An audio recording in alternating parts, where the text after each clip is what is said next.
Good evening, happy Friday, and welcome to Dudes After Dark, Dudes and Dudettes. I'm Shadi, and we have a full house of hosts today. Welcome back, Davey and Curtis, and we should have Pedlo a little bit later. Last week ended in heartbreak for the group ticket, but we decided to keep our camp at Charlestown for this week's show, and we're getting right into it, and we're going to have another group ticket. We're actually in the process of still discussing how we're going to structure this group ticket. We still have about 15 to 20 minutes until post for race number 4, starting the late pick 5.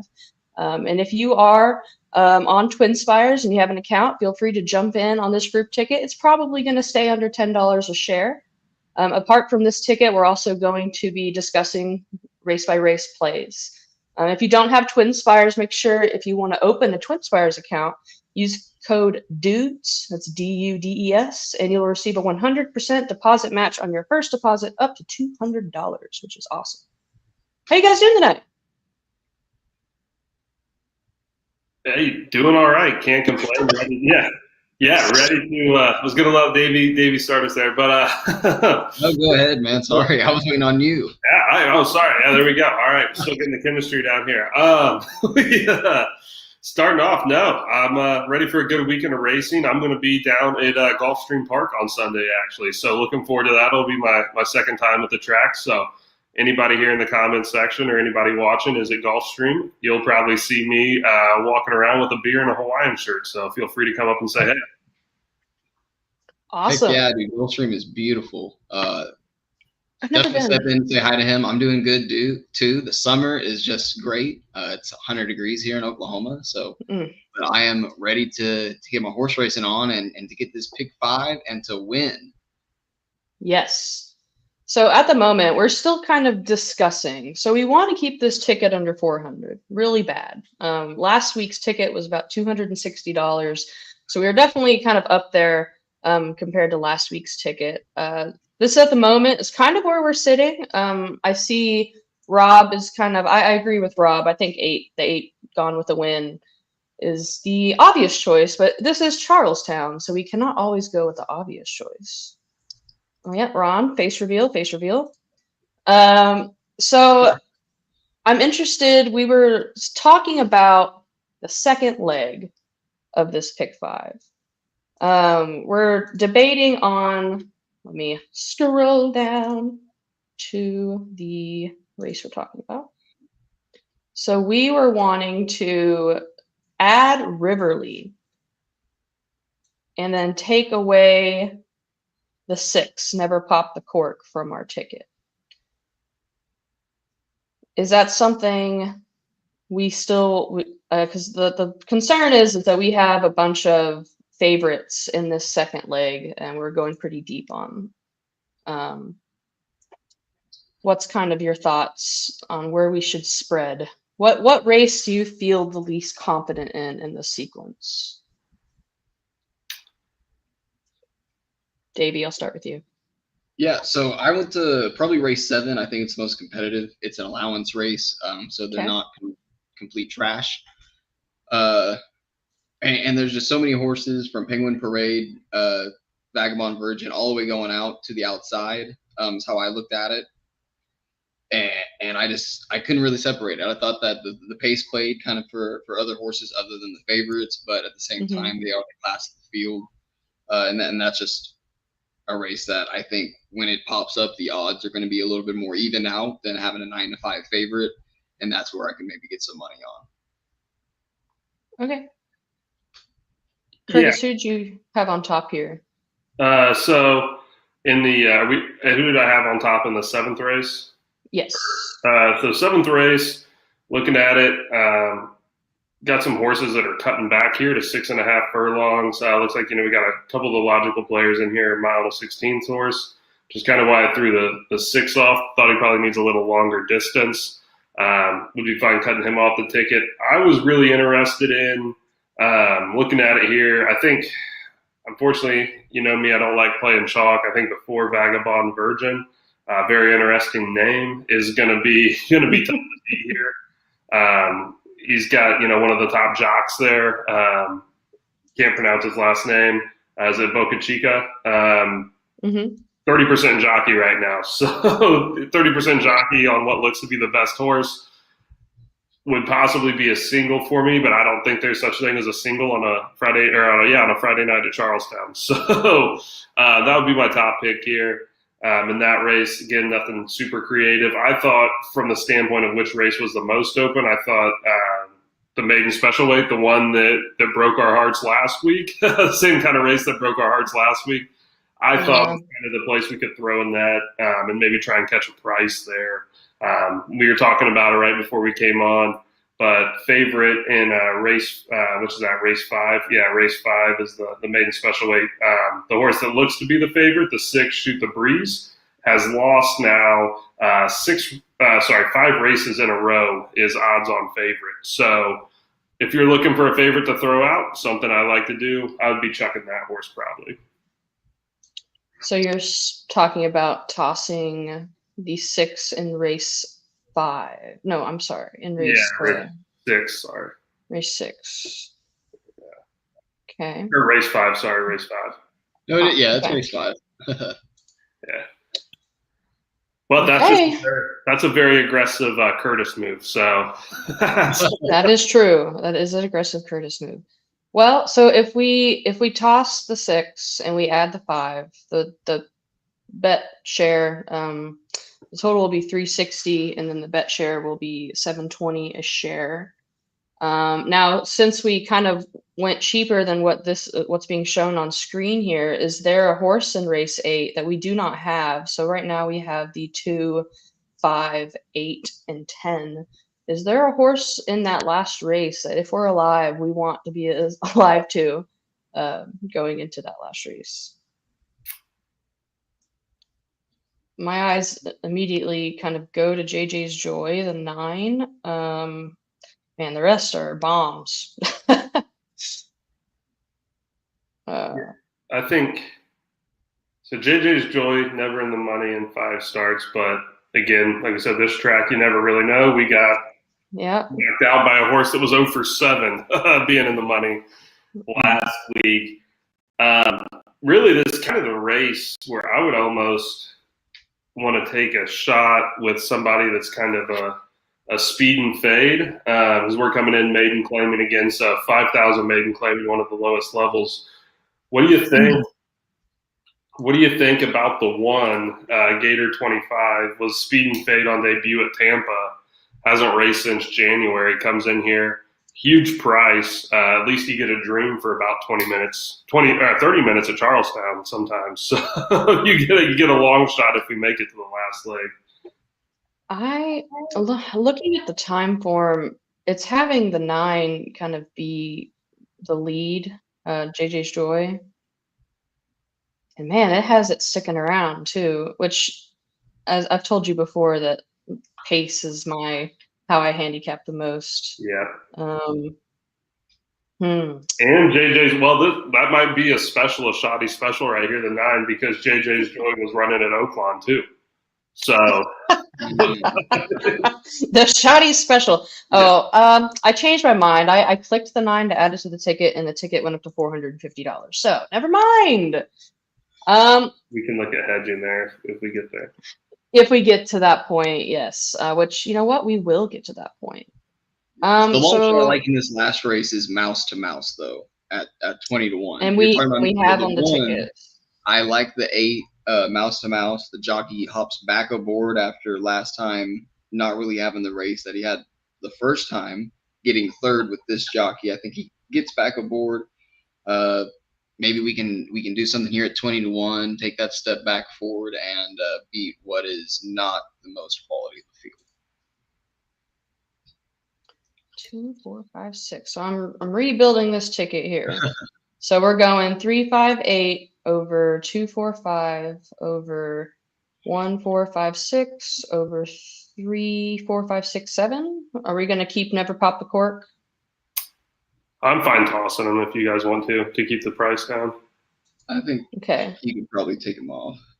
All right, so that'll bring the ticket down to 288. If we wanted to add the 9 in race 8, that shoots the ticket back up to 360. So we can either do a cheaper ticket, 288, or we can add the 9 in the last race. And now, as you said, we could just hedge. And if the ticket dies in the first leg, then we can just So what is tried. your argument on this 9?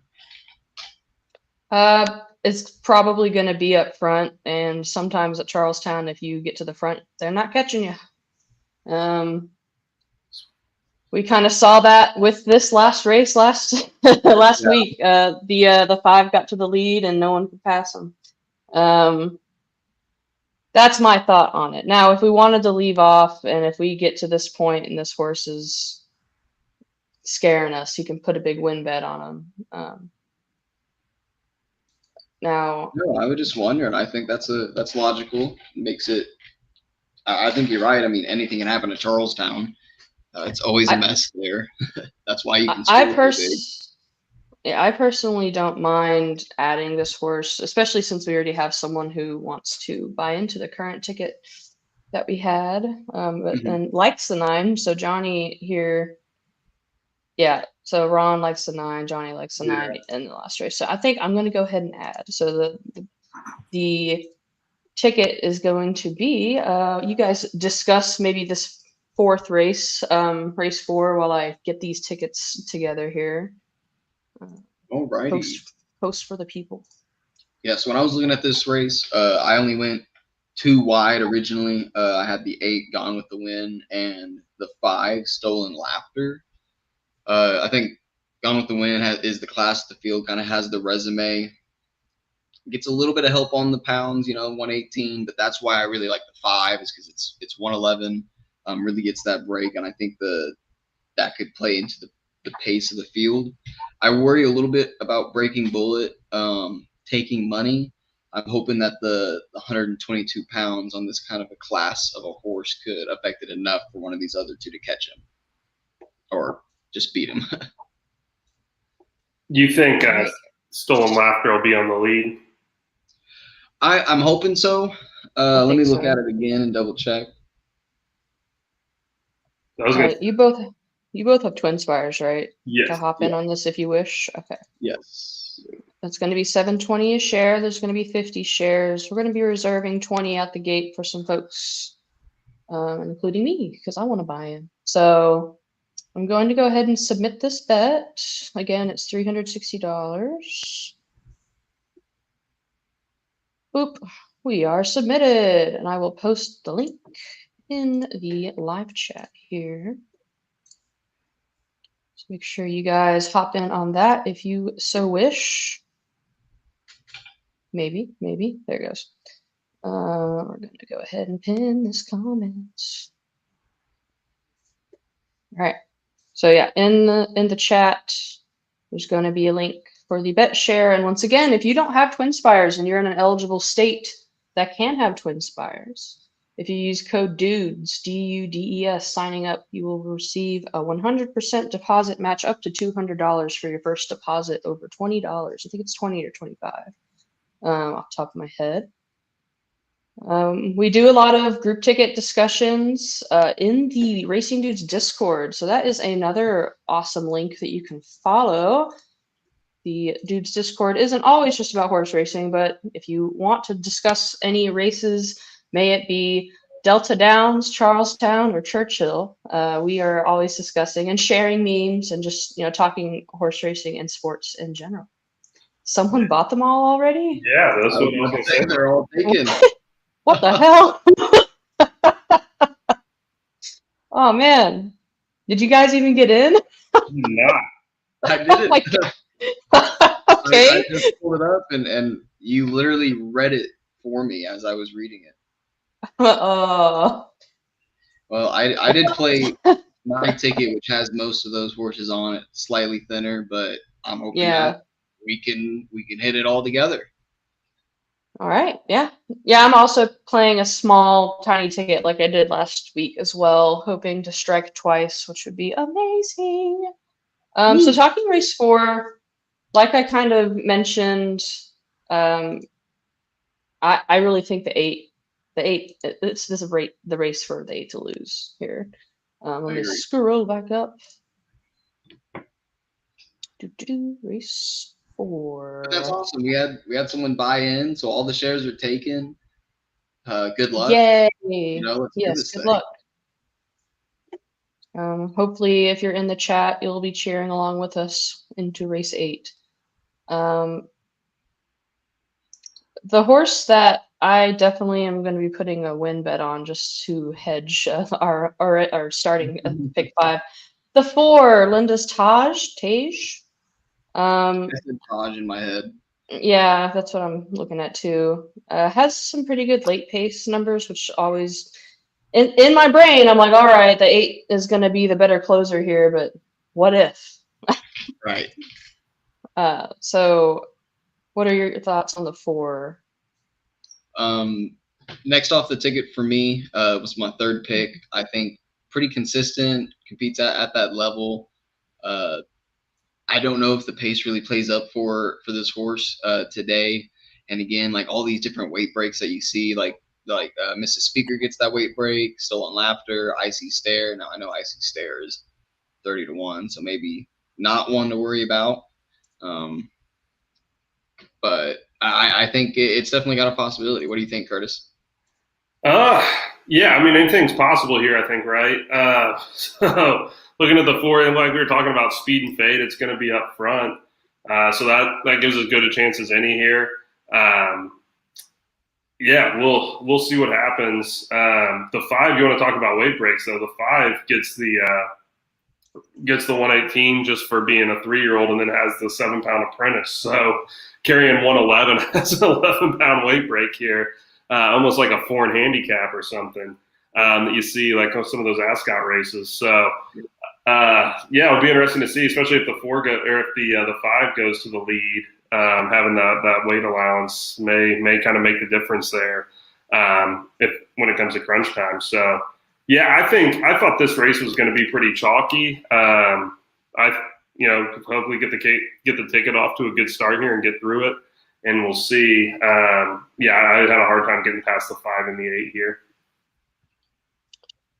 Now, if you're going to be playing a superfecta, what long shot are you using in 3rd and 4th? Oof. I say long shot. There's only 8 horses in the race, but Martha's Heart is currently projected to go off at 20-1. You have Every Day is a Gift projected to go off at 33-1, which well deserved. Hasn't finished in the money in a few races. I always like to try to find one. Like Icy Stare projected 28-1. It's finished 8th, 6th. Yeah, never mind. Yeah, I say that, and then here they are. They're gonna get 2nd or something. Yeah. I would probably use the 1 Martha's Heart, just because when I'm looking for horses that are trying to fill out the bottom end of a superfecta or a trifecta, I'm usually looking for horses that know how to pass horses. The 1 kind of fits that bill. Looking at the racing form here. So usually the pace makes the race, right? So sometimes you get some horses going backwards. Some of those horses that like to finish end up in the money. Like I guess kind of like a Looking at Lee or Barber Road type, right?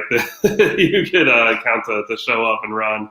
The honorable names. Yeah, so obligatory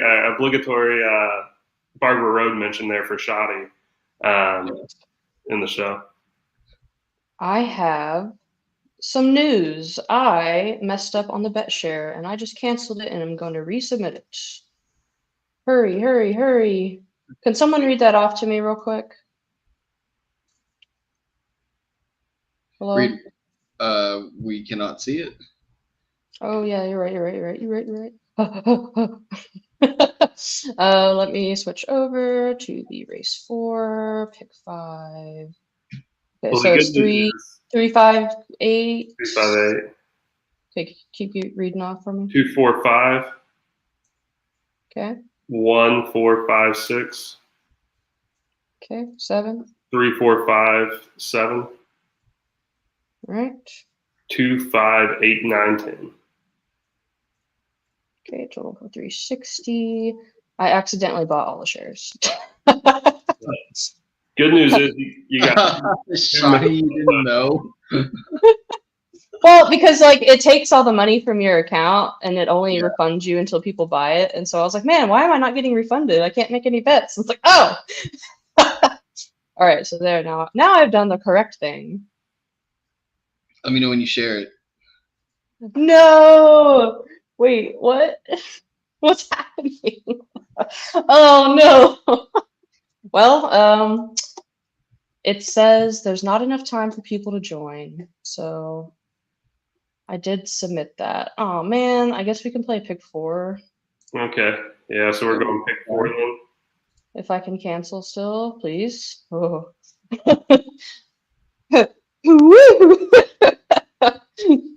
Oh man, I'm so sorry about that, guys. I should have just. All good. At least it didn't go off, and then I was stuck with it. So okay, so let's look at this race vertically. How are you playing? How would you play an exacta? Exacta, trifecta. What are you thinking? Hold on, I'm fixing things because I ruined everything. You know, honestly, I've got kind of such a strong opinion here. I would probably just go, like, for myself here. In the rare instances that I like chalk, I usually just kind of punch it. So I'd probably just do a 5-8 exacta box, and then I would try like a try 5-8 over the 1, and that would be my combination there for just a couple of bucks. And I'm looking at it right now for a $1 exacta. 5-8, $18, 8-5, $15. So that's pretty good odds, even if you box it. Yeah. So yeah, that's probably what I'm going to do right here. Like I said, just a little exacta for a couple bucks, and then just punch in the try 5-8, 5-8-1. So if I hit it, then get the extra there with the try, and if not, we give a couple bucks back. So yeah, I did a $2 exacta box, just like we just said, 5-8. So something cheeky, try to make a few bucks as we wait for the next race after. Okay, so the pick 4 so I've had someone already send money for the $360 ticket. To make the pick 4 $360, we're going to play it for $1.50. okay, It's the exact same ticket except minus the first leg of the pick 5. So, oh, can't believe that happened. That's why I usually like having the tickets ready to go when it starts, but it's fine. All good. I'm just glad I caught that before it went off, and then it's like, oh. Hey, honestly, if this goes chalk here, we dodged a bullet. So It's true. All right, I'm going to correctly bet share this time. Split it 50 ways and reserve 20. Okay. Yeah, this time don't buy all of my shares, Shoddy. Oh, you guys wanted to share? Okay. I'm just, before I click submit, I am double and triple checking that. I'm not doing this again. All right, submit. How close are they to the gate? I don't even have it pulled up. You're always ahead of me, but at the moment they are approaching the gate. The first horse will probably go in here in about 25 seconds. Okay, there is the new bet share. Let me delete these. Don't look at them. Don't. Wait, I can ban myself as racing dudes. Can I click this link? You can click this link. All right, everybody So click the link. this is the correct link. And please let me know if it says sold again, then I don't know what's going on.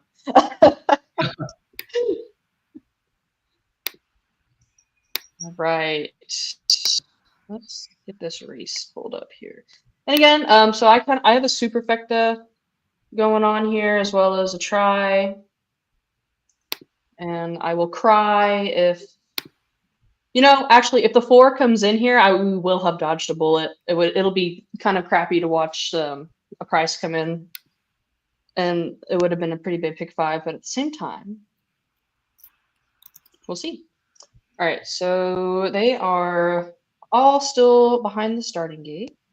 Looks like the 1 is loaded in, 6 is loading in. Yeah. While they load in, are you guys drinking anything tonight? Yeah, I went back to Old Faithful here. So we're on the Oh, light beers. But like this time I brought my cooler up here with me, though, so I don't have to run downstairs between races. So awesome. Well, I think I made it onto this All right, bet. they're in the gate. And my stream froze. Aha. They still haven't taken off my mind, but I'm drinking Dos Equis. And they're off. Ooh, Dos Equis. I'm drinking red wine. They're still in the gate for me, so the 5 has taken the lead with the 6 and the 7. Oh, wow. The 7 is passing the 5. So the 5 and the 7 are going to be going after each other up front. The 6 is in. Oh, nope. They're falling back. The 3 is now up to be third with the 4 and fourth. First quarter is 21 and 93. yeah, I don't think this. Stolen laughter. Yes, stolen laughter is kind of running away from them here. But here comes 4 up on the outside, down the middle of the track. Oh my goodness. Oh, it's going to be close at the wire, but I think the 5 stolen laughter is going to hold on to this. Yeah. My stream grows. Yeah, my stream grows again, so I don't even know what they just crossed the wire. But I don't. Just stretching my screen, so think Yeah. about it. It went I'll give you a heart attack. We'll know Oh, exactly, but I'm live in the pick 5, so we'll take that. Oh, I might have hit the try here and the superfecta. Let's see. So it looks like it came in 5-4, and then they cut the screen off before the rest of the horses. So It's either 2 or 1. oh, my baby pick 5 did not survive this encounter. I needed that 3 to get up. I think it came in. Did you say it 5-4-1?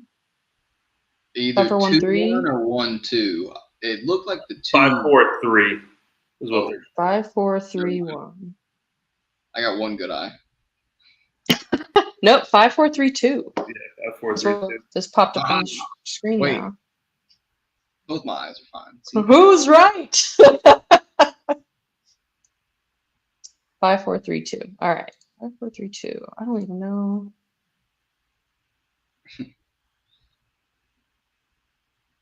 Five, 4, 3, 2. Yep, I hit the superfecta and the Heck yeah. try. Woo-hoo. All right, we're off to a hot start. Woohoo. Yeah, nice. Heat And it it up. should pay okay. The favorite, the 8, finished out of the super. Yeah, the 8 might have got last. Yeah, when they crossed the finish line, I was looking for the pink, and I just didn't see it. So I don't know what happened. Yeah. Last Well, around the, he was cut off coming out of the last turn. He got cut off and kind of yeah. That was As soon as he was shut off, he quit. yeah. He wasn't making any ground after he got cut off. Can't blame him. I probably would too. Yeah. Well, that would have been a good start. On Damn to it. the next one. Yep, on to the next. That's a shoddy fail. All right, so race 5. We're going to be starting our pick 4, so we do have the bet share down below. Were you guys able to access this? Yes, I did. I bought 2 shares. Huzzah! Wait, what? The pick 4 only paid $19.80? Oh no! Oh no! The try paid $31.45. I'll take it. There you go. There you go. To be fair, the early pick 4, there were 2 odds-on favorites, and then the other 2 winners were 2-1. So Gotcha. I think everybody that bet a ticket won probably. Probably, yeah. All right, I'm going to take this guy off and we're going to put up a different screen. I kind of want to talk about the Churchill Downs, so it's the closing weekend for Churchill Downs. Yeah, absolutely. Pull it up.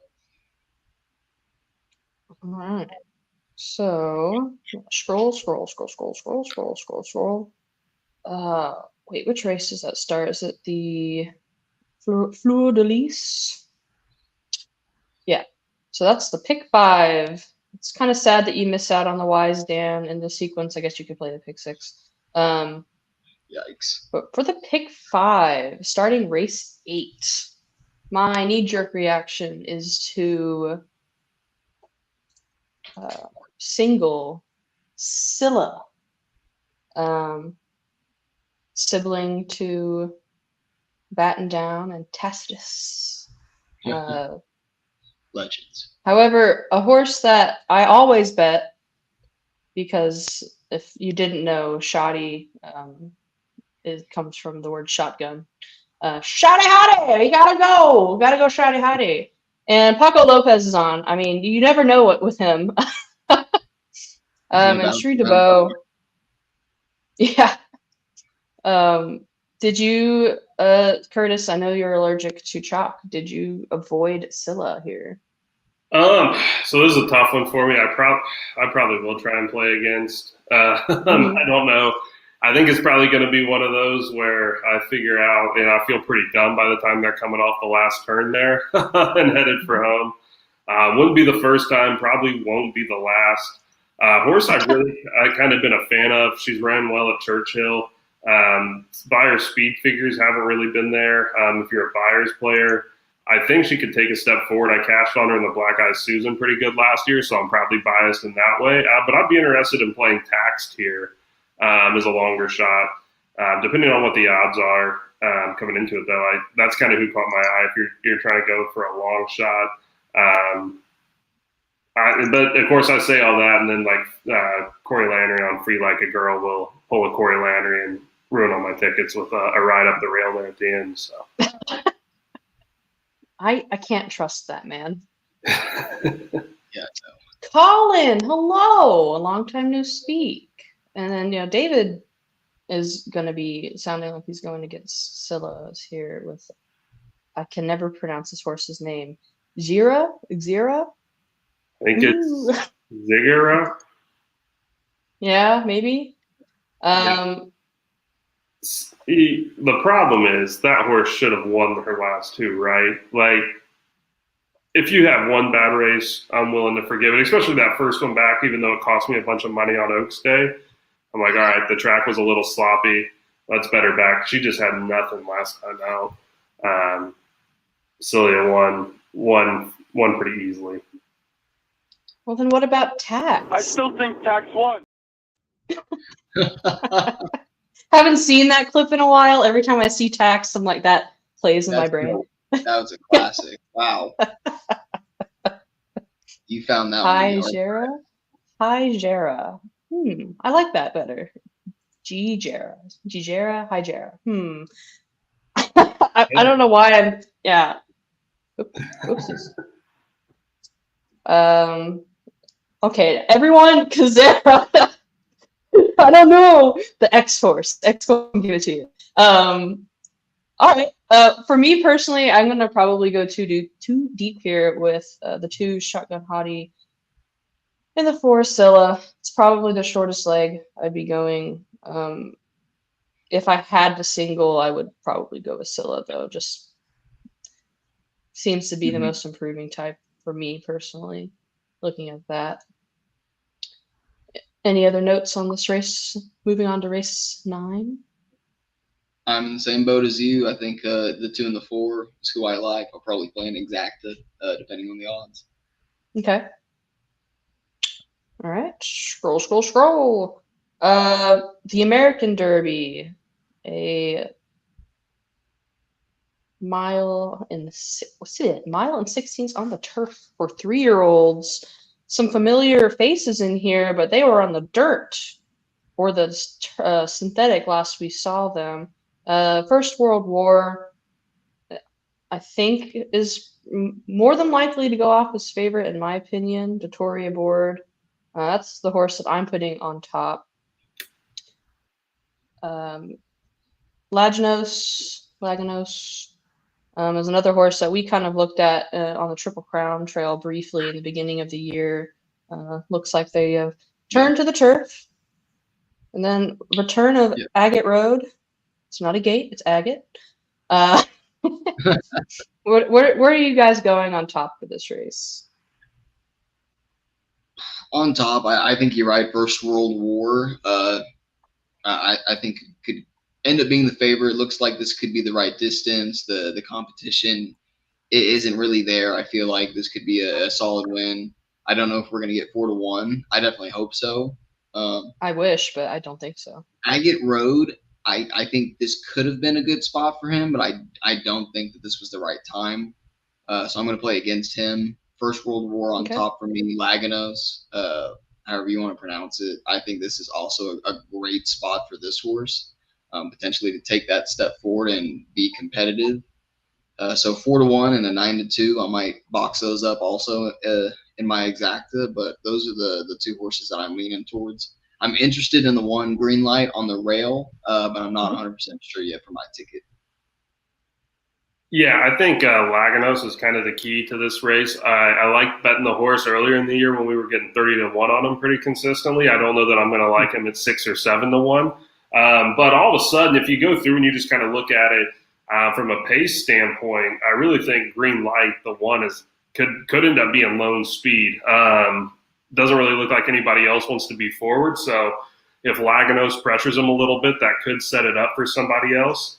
Maybe get Green Light into a little bit of a dogfight. But if they let that horse walk on the lead, I wouldn't be surprised if Green Light takes a wire-to-wire here on a Churchill course that I think can be pretty speed favoring at time. It's been a little funky since they've redone it and everything, the saga that's gone along with that. But Green Light, I mean, if you look at it, so that March race on debut lost a yellow card, who was actually a horse that I had on the watch list. So I've been a fan of yellow card. I think he won last week, too, on a turf sprint. So nice horse. Then loses to Cameo Performance second out, but they were 6-7 lengths ahead of the rest of the field and then wins by 10. So we could see a superstar tomorrow, or we could see a short price favorite get nailed at the wire. So, but hey, that's racing. Pedlo, where are you? You're supposed to be in here. So Pedlo likes Brilliant Birdie. I didn't really have that horse in my top 4. How about you guys? And David, I'll explain to you why you're wrong in just a moment. I was interested a little bit in it. Hernandez, Sherry DeVoe. He gets the outside, which I think is going to be beneficial for that horse. I wasn't sure if this was the distance. I was thinking maybe 1.1 miles could be the distance for this horse. If I need to look back at it, make sure that this one wanted more distance, because there's another horse I think that wanted a little bit less. So I hope I'm not getting them confused, but I think Brilliant Birdie might want a little more. I'm gonna take a look. Curtis, what do you think?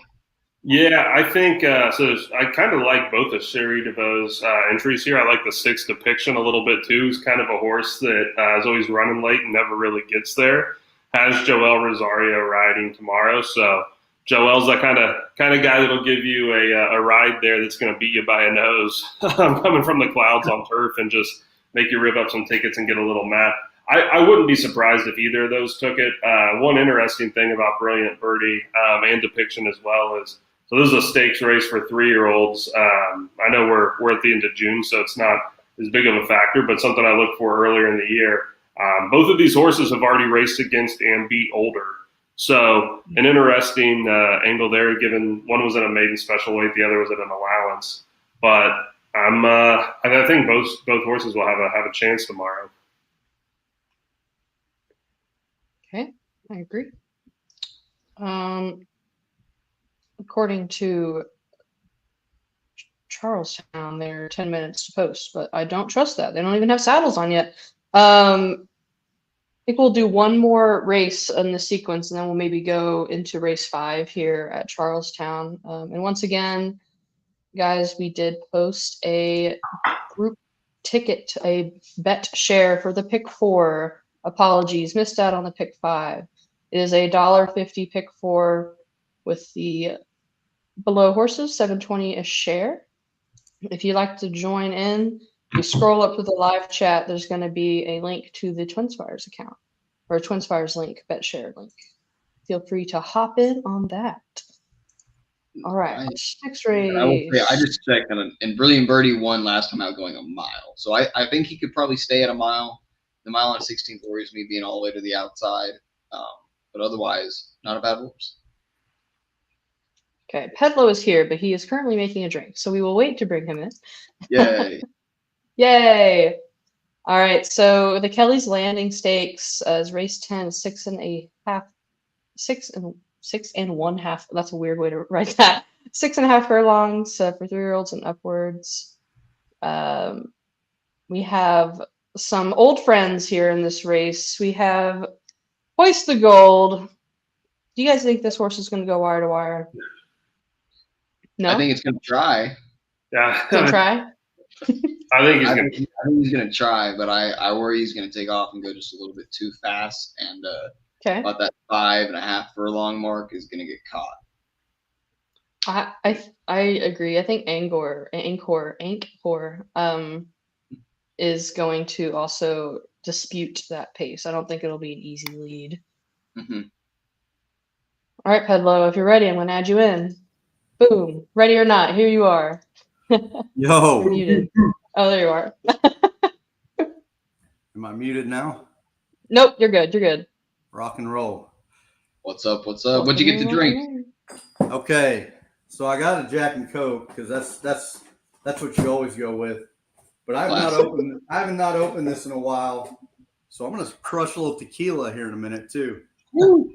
Oh my goodness. Some Marquez. Hey, I was doing tequila last week, so you just had to join in the fun. Mm-hmm. Hey, after that $61 try you guys hit on the last race, that was nice. Still hurts talking about last week. No, I'm talking about the last race. Oh, yeah. Yeah. Nice. It must hurt about last week because we weren't talking about last week, but you still. No, we're not. What have I done? This is a new week. Hey, but for real, like Brilliant Birdie can close. I've seen horses close on that turf. I won quite a bit of big races betting prices that close on that turf, especially Web Slinger 2 years ago. So, I mean, I know that he only goes to 8, but he closes like a beast, or she, whatever it is. I don't know. Brilliant Birdie sounds kind of like a girl, but whatever. We're not here to shame the name. Maybe that's all they could get through. It's a cult. Okay, it's a cult. So there you go. But everybody else, I don't see a ton of closing efforts here. So maybe he gets home. That's what I'm hoping for. All righty. All right. Well, we'll definitely consider it. I know I will now. I'm putting it on my ticket. I haven't come up with one yet, but I've looked at all the races. Hey, but he sings real deep though, Doc. He sings real deep. Your college friends would love him. You know what I'm saying? Oh, yeah, we heard that story, Dr. Miranda. What was the name? What they call him? Young Farley. Young Farley. All right, so we're gonna go ahead and let's talk about race 5, where we have our lovely group share ticket, which I'm gonna cover my face up while I concentrate on bringing this up. Oh, well, never mind. Now you exposed us. Hello, yeah, I'm all blown up now. Share screen. Magic can do this so fast. So Curtis, what is it about the 6 that you didn't like here? Because that was either the 2, 4, or single the 6. Let me pull it up back. I love the price on the 2 right now, and I'm pretty surprised by it, to be honest. Wow, 18-1. Oh, so Goodness. the six here, he just had the only problem that I have with him is he's just lost 5 times in a row as a favorite, and I hate favorites. So Yeah. He's allergic, in fact. You know, we had the gentleman of the week last week, that the horse that consistently, Gentleman Jack, that was consistently finishing second. This week we have Shoot the Breeze, who's taken the mantle. It is being the perfect gentleman on the card this evening. So hopefully he does what he does and let someone else finish first again tonight. Nice. Hey, that 2 is third in the will pays on pick 3, but he's 18-1. So you got to bet this too. I mean, just makes the 5's gone a little cold on the board, as has the 6 a little bit. Who's on the hockey game tonight, or the soccer game tonight? Anybody got to play for Brazil and Paraguay? That's where the real money's at. That sounds like something you'd want to take the over on.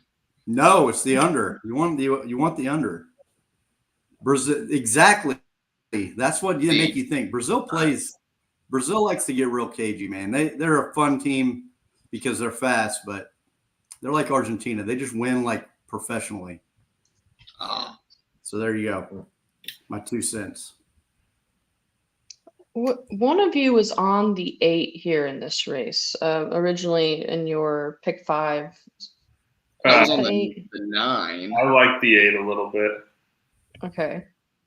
Now, are you thinking as an underneath play or as a win candidate? I thought outside chance is a win. I'm just interested in it because it ran a late closing third. First time out, this is the second start. So figured it'll improve a little. And again, at this level, this race, who knows, right? Yeah. Looks like they are making their way to the track. Walking fast, faces past. You're going to single the pick 5, or the single the 5 in the pick 4. So Riverly, it's the horse that we were debating. All right, I'm going to go ahead and watch this post parade. So on the bet share, we have the 2, 4, and 5 on this. Mm-hmm. Okay. Yep, we tossed the 6. Which now it's looking like the 4 is going to go off as the 8-5 favorite. So like on the last one, are you playing like a baby pick 4? Shoddy? Say again. So on the pick 5, you kind of play your own miniature 1. Are you doing that for this pick 4 as well? Oh yeah, I guess I could just run that back, huh? Let's see. It'll cost me $9.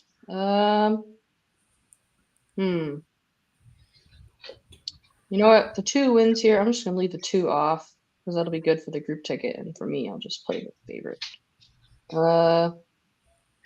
Yeah, I'm going to end the pick 4 singling Get Loaded in race 8, which is going to end in heartbreak. Just absolute heartbreak. All right. In my little tiny skinny pick 4, I'm going 4-6 here. All right. It's going to cover that 6. So in my pick 5, I'm on the group share pick 4, but on my pick 5, I had the 4, 6, and the 9 on this one. 4, 6, 9. Yeah, you had the 9. That's right. So this was the horse that in the group ticket I looked at, and for cost reasons, I was like, man, totally understandable. Kind of a long shot here. First 2 starts were better, finishing second and then a decent third with not the greatest figures, but compared to this field, kind of compares to them. Gets a jockey switch and has beaten the 2 before. And that's kind of where I was like, well, if I'm getting the 2 at 10-1, and this horse who's beaten him at 15-1 with a few less starts under his belt, I think maybe I'll take a shot with him. Maybe it's his day. Big Joe B. Big Joe B. Otherwise, I went a little chalky. When in doubt, bet 6-9. I mean, it would pay pretty okay. 3-1, 15-1 if the 9 came over top of the 6 there. Says the minute to post. They are currently still jogging on the track, so I'd give it another 5 minutes maybe. Yep, my screen is still We've got showing some- the Meadowlands. So We got some plays here. David wants to play the 4-5 into the 1. I assume you mean you are playing this race into the next race. JD Yeah. just spitting facts here. Can talk any horse into the winner's circle by just not betting them. So the 6 is going to win now. So I don't want to do this because I don't want to talk about somebody not on the ticket. But the next race, Oh boy. I'm going to run it. I'm going to run just some small doubles into the 7.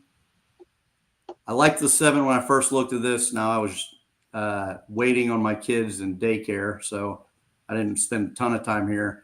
But I was looking for horses that had been allowance races. He had been, and other than the last 3 races, he had been 2 to 1, 5 to 1, 2 to 1, 2.5 to 1, 4 to 1. So I don't know what happened these last 3 races other than jumped up to allowance company. But if he can go back, and I'm seeing some of his middle numbers there, he's not the worst horse at 300 to 1 in doubles. 300 to 1 in doubles. That's insane. Especially if I can get pretty two. nuts. That's worth a couple bucks. Along with the 2 here. All right. Pretty I don't interesting. think 7 is a bad choice. Yeah, I don't love it. breaks the maiden, jumps up to allowance, kind of has a hard time. This drop in class can definitely be like a new awakening where he gets out there versus what is visually and like less competition he can actually compete against and make a run at him. Yeah. Yeah, first time in for a tag as well too. So, and there's a horse that they ran in stakes races at the end of 2023. So, obviously the barn was high on him at one time. Yeah. I like it. That's just something. It's not a bad hedge. Really? Yeah. Especially if, if we make it past this race here, maybe doing a double into race 6 with that as well. Or I'm sorry, race 7. All right. I think we should be getting to the gate one of these days. Yes, it says 0 minutes to post, and it's going through each horse on my screen. So that means you must be about to take off. Yeah. I'm trying to double check how many shares we have left. It's really not wanting me to. Oh, all right, they're all sold out. Never mind. Woo. And it's not just me this time. All right, they're just showing the odds right now on my screen.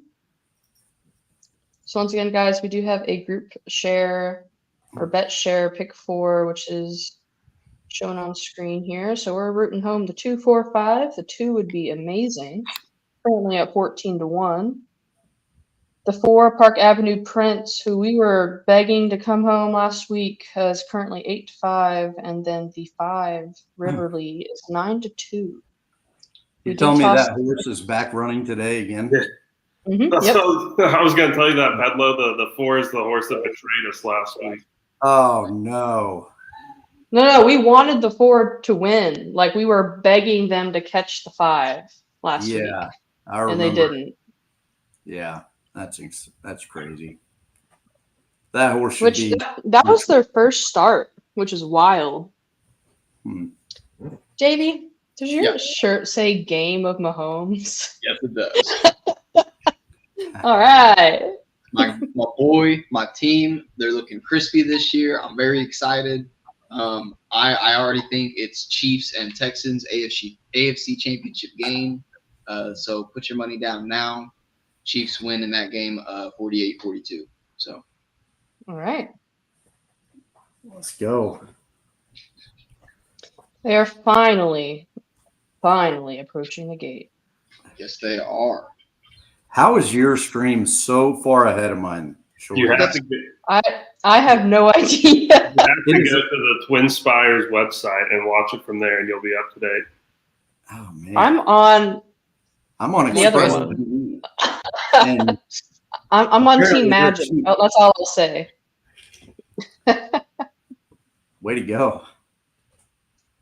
I'm not gonna say because we're using Twin Spires. Yeah, go Twin Spires. You're right, David. It is a really good TV show. House of the Dragon is great so far. I have not started it yet. I need to. Stay away from spoilers. All right. We are about 2 away from being loaded into the gate completely. Waiting on the... Is our horse down? What is happening right now? The 3's not one. Oh, Gate. yeah, like they were all crouched down. I thought the horse was laying down. Oh, Shotty, would you mind switching the page to race 5 for us? Oh, yes. Sorry, we were discussing this race and scrolled down. I'm also All right. on the Giants money line tonight. Okay. They're playing the Dodgers in 5 minutes. Or no, 9:15. 9:15. We have an hour and 15 minutes. Gotcha. Wrong time zone. Got it. Yeah. Dodgers, everybody likes the Dodgers, right, Curtis? I don't. So let's bet against them. Yeah, everybody. I mean, the Dodgers are probably a team. It'd be interesting to go do the study and see because they're going to be a favorite every single night. So they're a team that if you pick your spots against them, you can probably make a hell of a lot of money over the course of 162 game season. Yeah, I think that's why I've been on them a couple times, against them a few times, just for that reason. They are trying to drag the 9 into the gate. You know what? Maybe I am up to speed with you. They're fighting the 9 on mine. Or No, they've been fighting for a while. Who knows? They just shoved him in. So he's currently 33-1. So if you want to play that 6-9 exacta. Okay, well now the 10 doesn't want to get in. No one wants to be in the gate right now. They're made. I'm about to race mine, Shotty. These disclaimers. Never mind. Oh shoot! That guy nearly got a hoof to the face. Guy in the pink shirt. I did have the 9 on the other ticket, so we'll see if his fight. Actually, I want the group to win. So. I feel bad for the inside horses. They've just been chilling for a good 5 minutes. Oh, the 5's acting up. Riverly, don't do this. We added you to the ticket. Don't break out again. Remember, Curtis? You said the horse broke out. All right, they're in the gate. Let them go. And they're off.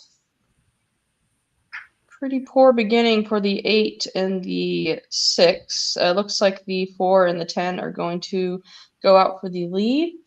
Big Joe B is trying to not go out 6 wide here. I'm about 12 seconds.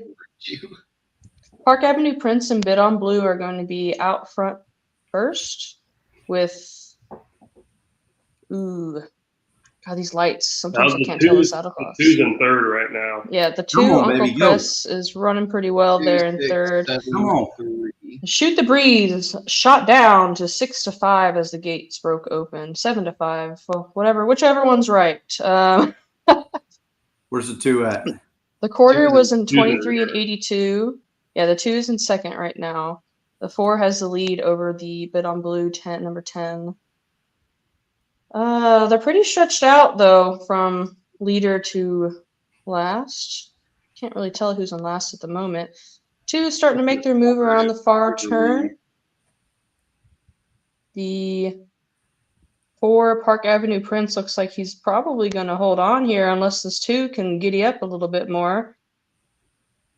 So far to me, it's looking like it's going to be 4-10-2. 4-10-2. Ooh, hard to tell for 4th. I think the 6 lost that bob for 4th. I'll tell you here in about 10 seconds, Shotty. Don't worry. Okay, appreciate it. Where was that last week, Park Ave Prince? Yeah, what the hell, Park Avenue Prince? That makes it hurt even more. How does he get 3rd? He can't pass that 10? You got to be kidding me. Shoot. You mean the 2? Or who got 4th? It was the 2. I couldn't tell. Reese got beat. Oh, I see what you're saying. Okay. So All right. 4-10. Who's in third? 2. Uncle Press. 2. Nice. I didn't see who got 4th. The 6 lost whatever photo he was in, so I don't know if that was for third or fourth. Dang it. I did not have the 10 and second for my super rip. But we survive. We did. We survived. So it came in 4, 10, 2, 3. Wow. 75-1 on the 3. Last of bad boys. Man. That's gonna pay. Dang. I need that 2 in second. Well, we're alive in the pick 4, and I played a 4, 5 into 7 double. So you guys talked me on. You guys talked me into that 7. Yeah, I've got the 7 as well too here. If the 7 wins, we're knocked out of the pick 4. So that's another thing we gotta remember. Yeah, and it got bet all the way down to 57-1. It was 300-1 when I mentioned it. Oh wow! I mean, I think I'm not rooting for the 7 here, but if that's the horse that knocks us out, then I think it was a pretty good hedge, right? So, Yeah. And that's fair. We gave it out. It's a 15-1 shot, so it's probably not going to win. But yeah. Now you've done it. It's a sip, yeah. All right, so for the next everybody race, takes a drink. Everybody takes a drink. Yeah, everyone take a drink, and also more in the pick 5. What's the next race? We got a baseline, right?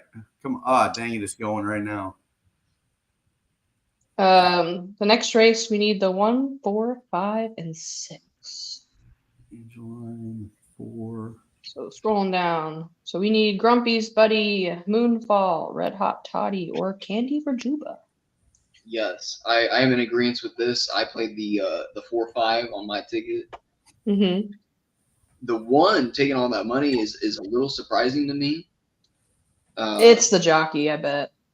And that's I had the 1 on top. Yeah. Of course. But not by a lot, though. You know what I mean? Yeah. Mm-hmm. Yeah, the 6 was. Yeah, I had 1, 6, and 4. That was 1, 6, 4, 8. Not that I cared because I was betting that 7 the minute I saw it. And so are the rest of us, I guess. He's the 7 is owned and trained by Dwayne Johnson, so should have named him The Rock. Yeah. Dude, these people don't know what they're messing with. How many jockeys could fit on his arms? If he was actually owned by The Rock, he'd be ridden by Kevin Hart, right? Yep. He would probably make weight. 5-pound break. He'd have a 5-pound break. That's hilarious. So we kind of started talking about this race, the third leg of the pick 5 at Churchill. I'm probably putting the 7 on top for me personally. I think they can wire potentially. What did you guys think going into this race?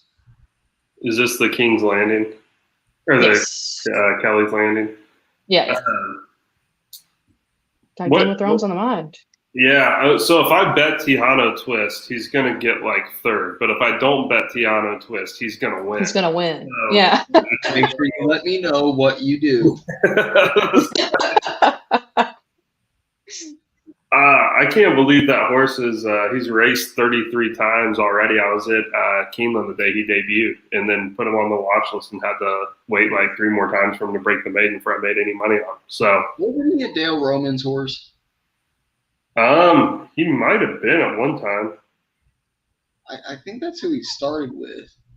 I definitely liked him before, and I'm not against him sprinting. I haven't made my mind up for this race, but Anarchist shipping in, man. Yeah. I just don't know. He gets the rail. He like this just looks like everything is being handed to him. It's the right move. It's the right pace. It's the right distance. And I think he can sit the right race. And at 6-1, hell yeah, I'm gonna take that shot. I have him on top by a bit. That's what I came in to ask mostly, is what y'all thought about the layoff.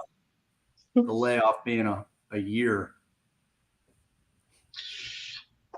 I would assume if Doug O'Neill's shipping him to Churchill for this race, he's probably live. Yes, sir. Because you can, let's be honest, that sprint division out there on the West Coast, you can find some pretty soft spots. Yes. Yeah. I kind of agree So there. one guy I'm looking out for this weekend though is Asmussen. I feel like Okay. his game this year has been a little quiet. Rivet. Hasn't been tremendous. Rivet, I don't think is a bad horse. I definitely think he's not outclassed in this race. Like I think he could compete with these kind of horses because Hoist the Gold, Tayana Twist, like they're not freaks of nature. You know, Dallas Sturt trains one. So I think if Asmussen has his horse geared up, you've seen the races he's ran before. I know Shoddy's a fan of Torres. I'm a fan of Torres. Watch Rivet I win would when you won at Oaklawn last out. just throw some money, a little exact, a little 1-3 upset everybody. What do you Not you bad. guys make it?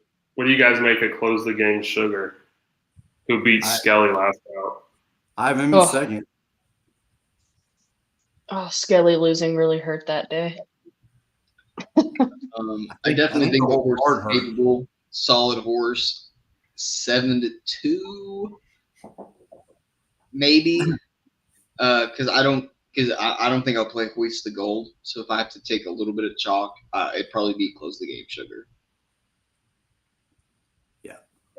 Okay. If I'm gonna, I mean, the best name in the field already. You already see it in the 2 horses. Spankster. Yeah, I mean, come on. Who else is gonna make it rain? That's what I'm talking about. Yeah, And then I always hear people talking about Bango. Horses for courses. I'm T-gap fed up with aboard. Tyler Gaffleon right now, so he's getting to do it until he can prove that he's a decent jockey again. Because I was on his Ooh. train and he was kicking everyone's butt, and then lately he has just been subpar, and so until he's back, I'm just staying away from him. You know, and so this might be the race where he proves me wrong, but I don't think this is it. I love your take on what's his name, on Asmussen. It's days like these. I feel like he gets a price. He always gets a price. Yep. And I don't feel like he takes shots at races like this if he doesn't think he's got a chance. Like I know this isn't a huge Grade 1 race, but still, it's $250,000. Yeah, he'd find money somewhere else. He's running 1,000 horses this weekend. Yeah. Speaking of, He's not putting either of his kids on it, so you know he thinks it's a live horse. Oh. Well, the better of his kids is out for probably for good, but we'll see if Eric can. I hear Move Eric's up doing to- pretty good.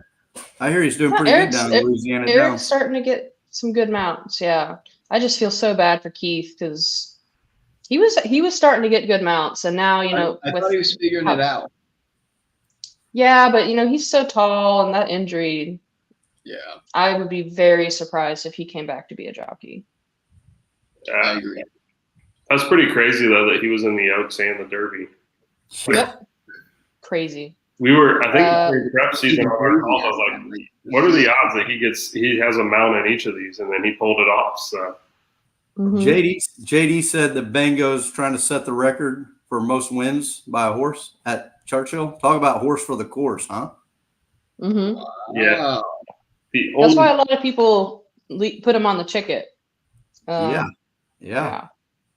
The only problem Uh, is he got 4th out of 5 horses in a restricted stakes first race back, and he's 7. So Yeah, but we're all able to have one bad race, right? hey, it just got to be good once, right? Not as good as he once was, but as good once as he ever was. He's been good a lot of times, right? I like where your head's at, though. Sure. So moving on to the big race of the weekend, the Stephen Foster Grade 1 Mile and 1/8. $1 million. You look at some pretty big names here, some of which have kind of fallen from grace, such as King's Barnes. I was super disappointed with King's Barnes last out, and the horse that beat him, I'm actually really high on Pyrenees. A lot of people are just saying, first mission is going to be an easy single and move on. I don't think so. I think Disarm had a sneaky good last race. And back to Pyrenees, and he's just improving speed figures consistently. Last 5 races, improved. So I definitely like Pyrenees at 12-1. I don't know if it'll stay like that. I'm hoping it even goes higher. What do you guys think about going into the Stephen Foster? I am intrigued by Pyrenees a little bit. Okay. I think I was on King's Barnes, needed King's Barnes for a big score last out, so that last race worked pretty good. But it's kind of funny because it's the people that I've talked to. It's everybody hates King's Barnes now. Nobody really gives Pyrenees any credit for winning the race, which King's Barnes probably should have won. He had a pretty easy pace set up. But shout out Pyrenees for being able to close into kind of a slow pace there and come up and get him. So if you're giving me that horse at big odds, I'll be interested. I do think though that First Mission and Skippy Longstocking just kind of stand out above everybody here, which kind of hurts me to say, especially as a long shot player to be chalk in a grade 1, but I would take a chance. I'd probably have Pyrenees on the ticket. I don't know that it's going to be like a single for me though. I'm shocked right now that you just picked 2 chalk horses. Yeah. Here's the problem. Safi ran a bullet 2 training works ago, and at least in Gulfstream, that's like a guarantee. I'm not a big fan of Skippy. He's beat me a couple times now. So I'm just going to go with the First Mission, King's Barnes, and Pyrenees. But 9, apparent based on what I've seen Safi do with that second time after a bullet work like that, I mean, he's going to win. Hey, the Safi horse, you gave out that angle last week, that Safi horse that was cross-entered at Thistledown and at Gulfstream. And did it win? Yeah, he won. Yeah, he ended up winning at Gulfstream at like 3-1. So they kept him. So we gave out another winner last week. So that was a nice dub. No way. We were on fire last week. Let's be honest. Yeah. But I mean, that's what scares me about Skippy is that bullet 2 works ago. I mean, the horse is ready to fire. Mm-hmm. You're supposed to stalk at this course at 9, right? 9 and 10 furlongs. You're supposed to stalk and finish it up. So maybe we can get First Mission or Pyrenees or King's Barnes in.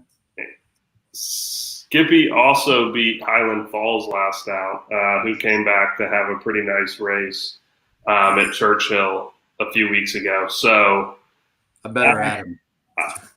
I think he's going to be tough. Like you said, putting together the context clues, and also First Mission has Florent Drew riding him, so I'm sure he'll lose in an agonizing way.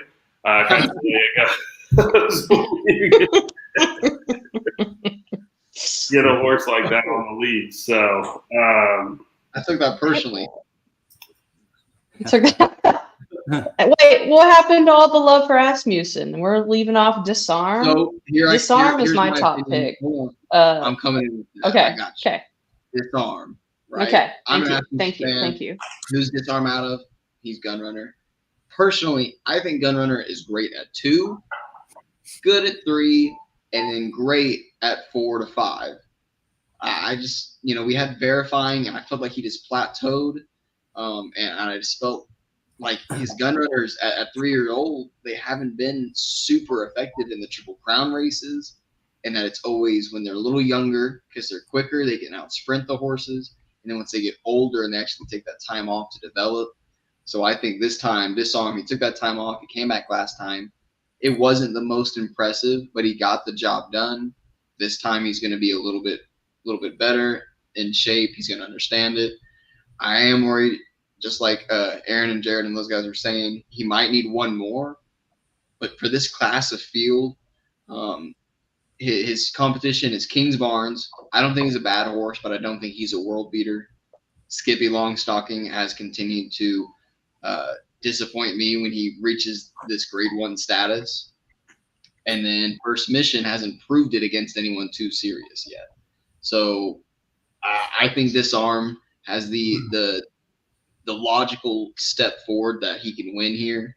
And then, like you guys said, with the 1 Pyrenees, that's a great looking horse with the rail. Could get the right ride for this race as well. And right there, that's 6-1 over 12-1 if that was to happen. Yeah. Skippy, I liked younger and kept rooting for him. Kept trying to get him to get that grade 1 a few years ago when he was in the Pegasus or whenever that was. I was like, man, this is finally it. And then he didn't do it. It wasn't this past year because that was my boy Nasty T who won. The year before, He was in the Breeders' Cup Dirt Mile. He got 3rd to National Treasure and Cody's Wish. He's ran in Pegasus the last 2 years. Skippy. Yeah. He pulled up last year. Yeah. Skippy, he's just a horse. I don't think grade 1 is his jam for winning. I mean, he can finish in the money, I think, but I think he needs everything to go his way for him to win against this level of horse. Do any of these guys have a grade 1 win? Now that I think about it, I would have to look at the PPs. I don't have them pulled up in front of me. Kings Barnes, I think it's just grade 2. First Mission, I think might just be grade 2. Disarm definitely. First Mission's grade 2, grade 3. So You're right. there's not a grade 1 a grade 1 maiden for these guys, if you know what I mean. Yeah. So, this could be the opportunity that Skippy's been looking for. I hate that he's to the outside in 5-2 though. That's why I'm leaning more Disarm. I know we have Rosario on board, and that's a flip of the coin. I'm just hoping Asmussen has threatened him enough to get this ride correct. We'll see. We're 4, aka 10 minutes supposed for. No love for Dreamlike. No. I'm not a fan. I'm not a fan. All right, so I tried to like that horse. I really did. That was kind of my 4th horse. Okay, talk us through it. We got plenty of time at Chucky Town. I was trying to figure out what it was earlier, but I mean, it's Irad Pletcher on a big day, 10-1. Adding blinkers doesn't do a lot. He's only 17%, but I mean, he lost to Highland Falls and Cagliostro last time. So if we like Highland Falls a lot, he lost by 3 lengths. So it's not like he was right there, but I don't remember the race off the top of my head. That's one I planned on watching again. I'm just saying he runs the trip, right? He runs that. If he runs the stocking trip, I could see him kind of moving in. There is a grade 1 winner in the field, by the way. All right, let's see if we can guess. Oh God, it's Classic Causeway, isn't it? Yeah, it is. Oh. You're right. He won that 1.25 miles on the turf. First time. And I think it was at Churchill, right? It was the Belmont Derby, like that New York Derby round of turf. You know, Ron, his name is Senor Buscador. Put some respect.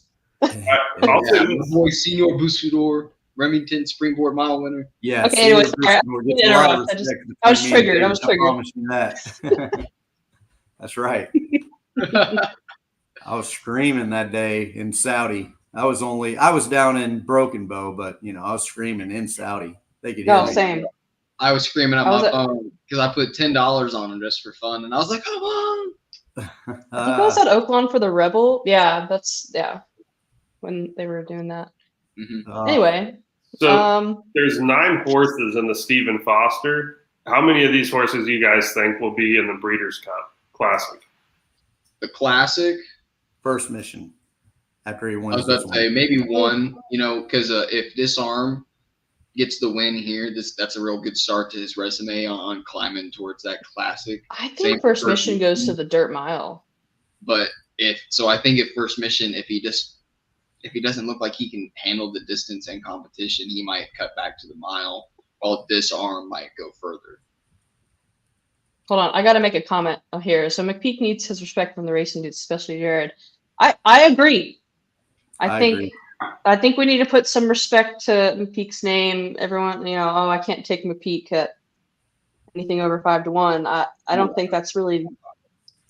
I mean, he won the Derby and the Oaks. I think he's knocked that one this year. I think he's. I'm throwing a timeout, and I'm throwing a flag on that call because just because McPeak has finally had one really good season does not account for all the previous ones that he's thrown at us. Take a look at Classic Common defense. He's about to get a bunch of. He's about to get a bunch of better horses, though, man. That dude's about to get a bunch of horses. I agree, but he does not get the respect quite yet because there are some hot takes in this chat. Crazy. I've only been a Causeway. I thought he needed to be on a mile in the dirt and then a mile and a quarter on the turf, but instead we see him right here at a mile and an eighth on the dirt, and you're just like, why? So, Ron, this Breeders' Cup Classic is shaping up to be awesome, in my opinion, especially with all those Japan horses that are coming over. Yeah, my opinion. You think we'll get very biased? 3 Japan horses? You think in the Classic? Forever Young. There's that one. Bushra Tesoro. Probably Dermis Otagake, maybe. And then there was that new horse that just won. Sword, yeah. 4 horses from Japan in the Classic. We are like, go America. I know the Olympics are coming up, USA. But man, 4 Japanese horses in the Classic. And we have National Treasure to lead the charge. Like, I love my boy Nasty T, but well, that's not a great looking competition for the USA. Are we betting anything in this Charlestown race? Yeah, I was just about to say we're 0 minutes to post. They're still jogging around the track. Davy's just trying to dig McPeak into a hole here. Jeez. Okay. Yeah, we can continue this conversation here in just a moment. I had a personal on top, I had the number 6 Candy for Juba, who's currently 4-1. Where'd you go, Davey? I went Moonfall on top. He's the favorite, but I really liked Red Hot Toddy. Getting that weight break of 5 was 5-1, now 9-1. So that'd be a solid exacta. I'm not against Candy for Juba either. That was a great one, but I went number 4 Moonfall on top. Okay, Curtis. I ended up being a little intrigued here by the 1 as he's taking money and as I've looked at the form. So Grumpy's Buddy, I think would probably be my top pick. Little intrigued, like you said, though, Candy for Juba or Moonfall, whichever one can kind of get the lead out of the break. But not sold on anything here. Obviously, we played a daily double into a 28-1 horse, so anything can happen. Yeah. For reference, for our group share ticket, we are needing the 1, 4, 5, 6. So we have so far. Probably rooting the 5, right? Yeah, the 5. Oh yeah, definitely. I'm gonna do a little try. Okay. Let's go 1, 6, 1, 6, 5, 7. Get that Love is Wicked in there. 28-1. Yeah. Got him jock. So 1, 6 over 1, 6, 5, 7 over 1, 6, 5, 7. 1, 6 over 1, 6 over 5, 7. Oh, okay. It's just Candy for Juba. Little Grumpy's Buddy. Mm-hmm. And then we'll see 7 make it interesting. I want the 7 to win, but actually I want him to get second for the deal. Yeah, let's keep everyone alive. Hold on. Yeah. Yeah. So we do have this pick 4 for $1.50, so it would hit 3 times if we do hit it. Yeah, we want nice the 5. if it would be over $100. Let's go. Yeah, let's do that. All right, I'm going to put that in. I'm going to put the 7 in second now in the try. Oh, 1, well.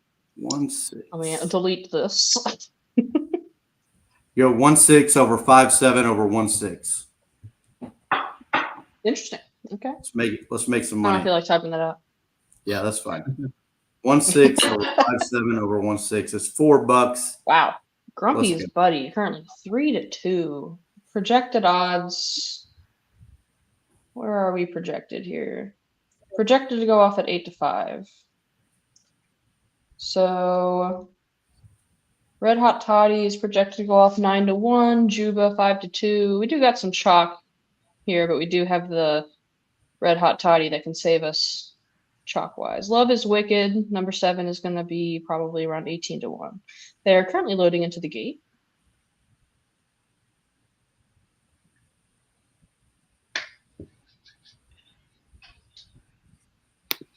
Waiting on the 2 Never Fold. The first one just went in. Then 6 Candy for Juba. I don't know what I'm doing differently from you guys. I don't know. I guess I'm gonna have to Never fold. wire my TV in. I wish we could have the races on screen, but you know. That would be great. In goes Sugar Lips and Love is Wicked. Waiting on time to choose. What great 2 names right there. Sugar Lips and Love is Wicked. And Love is Wicked, yeah. And then there's Candy for Juba. So Sugar, Johnny Candy, is ahead of me. Johnny, no spoilers. even further ahead than you. Yeah, apparently. Dude must be there. He's probably sitting there. Did this race actually run like 10 minutes ago and we're off? Yeah. They're off. Pretty even beginning. It looks like the 5 Red Hot Toddy and the 2 are going to hang back a little bit. The 6 Candy for Juba is going to take the lead a little bit headstrong. Their head is pretty high. They kind of want to go, go, go. Moonfall is in second. Now, remember, they do have to go past the wire once and then go back around the track. And then the second time at the wire is the finish line. So we have a 24 and 26 opening quarter. We got 6, 4, 8, 7 as the top 4. Candy for Juba, Moonfall, 6-4. You said 8, Time to Choose, and Love is Wicked. 7. Yes. You know, they don't. Nothing they has finally really passed changed. the wire the first time for me. They don't look like they're pushing too hard. Grumpy's buddy is kind of taking an inside rail run here, moving up. They're all kind of moving up together. The 4, the 7, the 1, and the 8. They have now passed the 6. The 8 and the 4 have. Oh, now the 6 is fighting back. He said, "Hey, wait a minute. I don't want you ahead of me." The opening half is 49 and 92. They did slow it down. Yeah. Then they passed the 6. And now the 6 said, "Haha, no." The quarter or the 1:15.78 for the 3/4 of a mile. Looks like Moonfall is going to be pressing past the Juba. And on the outside is Grumpy's buddy, who is just looking like he is going to blow right by him on this turn. Moonfall is fighting back on the inside, but it's going to look like Grumpy's buddy is going to run right by and win this easily. No. So it's going to be 1, 4, 2, 6. 1, 4, 2, 6. Grumpy's buddy. The chalk, it burns. It burns! Oh boy. Dang. I guess when you're going longer, you should always go 5 wide every time. That's smart. Yeah. The jockey on the 7 there, I thought he was going to the concession stand when they were coming around the first turn. He started spankstering him in the stretch, the back stretch. Yep, indeed. Well, the good news is we're alive. Yep. However, it is to chalk. So we really are kind of wanting some prices here. Would be awesome to get that 9 home in the last. Mm-hmm. So have we calmed down from our discussion about Kenny McPeak, or are we still on the McPeak is a fraud train? Davey. Bomb in the neck, says David. You know what, David? As long as that bomb is one of those 4 horses, 3, 4, 5, 7. Kind of has to be. Kind of has to be a bum. There's been too much chalk today. It's just the way it works. Well, do we have Yep. we have the 8 in the last leg? That 8's 20-1 on the morning line. So Yeah. So we have the 3, 4, 5, 7 in the next. So preferably we want to get home the 7. the 7. I will say, They got the numbers up quick, didn't they? yeah, I've noticed with Charlestown, even though it takes them a million years to load, they get those prices out there pretty quickly. They already know the way their horse Lost is going Davey. to run. They might not have any quality assurance there. Just what do you think that was? All right, go ahead, throw it up. Yeah, that sounds right. Sounds good. How much can we keep in our pocket? Yeah. Yeah. So it did come in 1426. A try paid 1940. The exacta 790.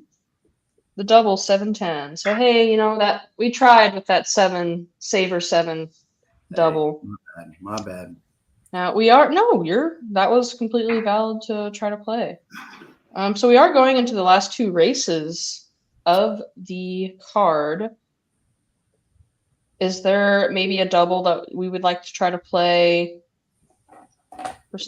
I'm seeing the 1 currently at 5-2. I know that's going to change.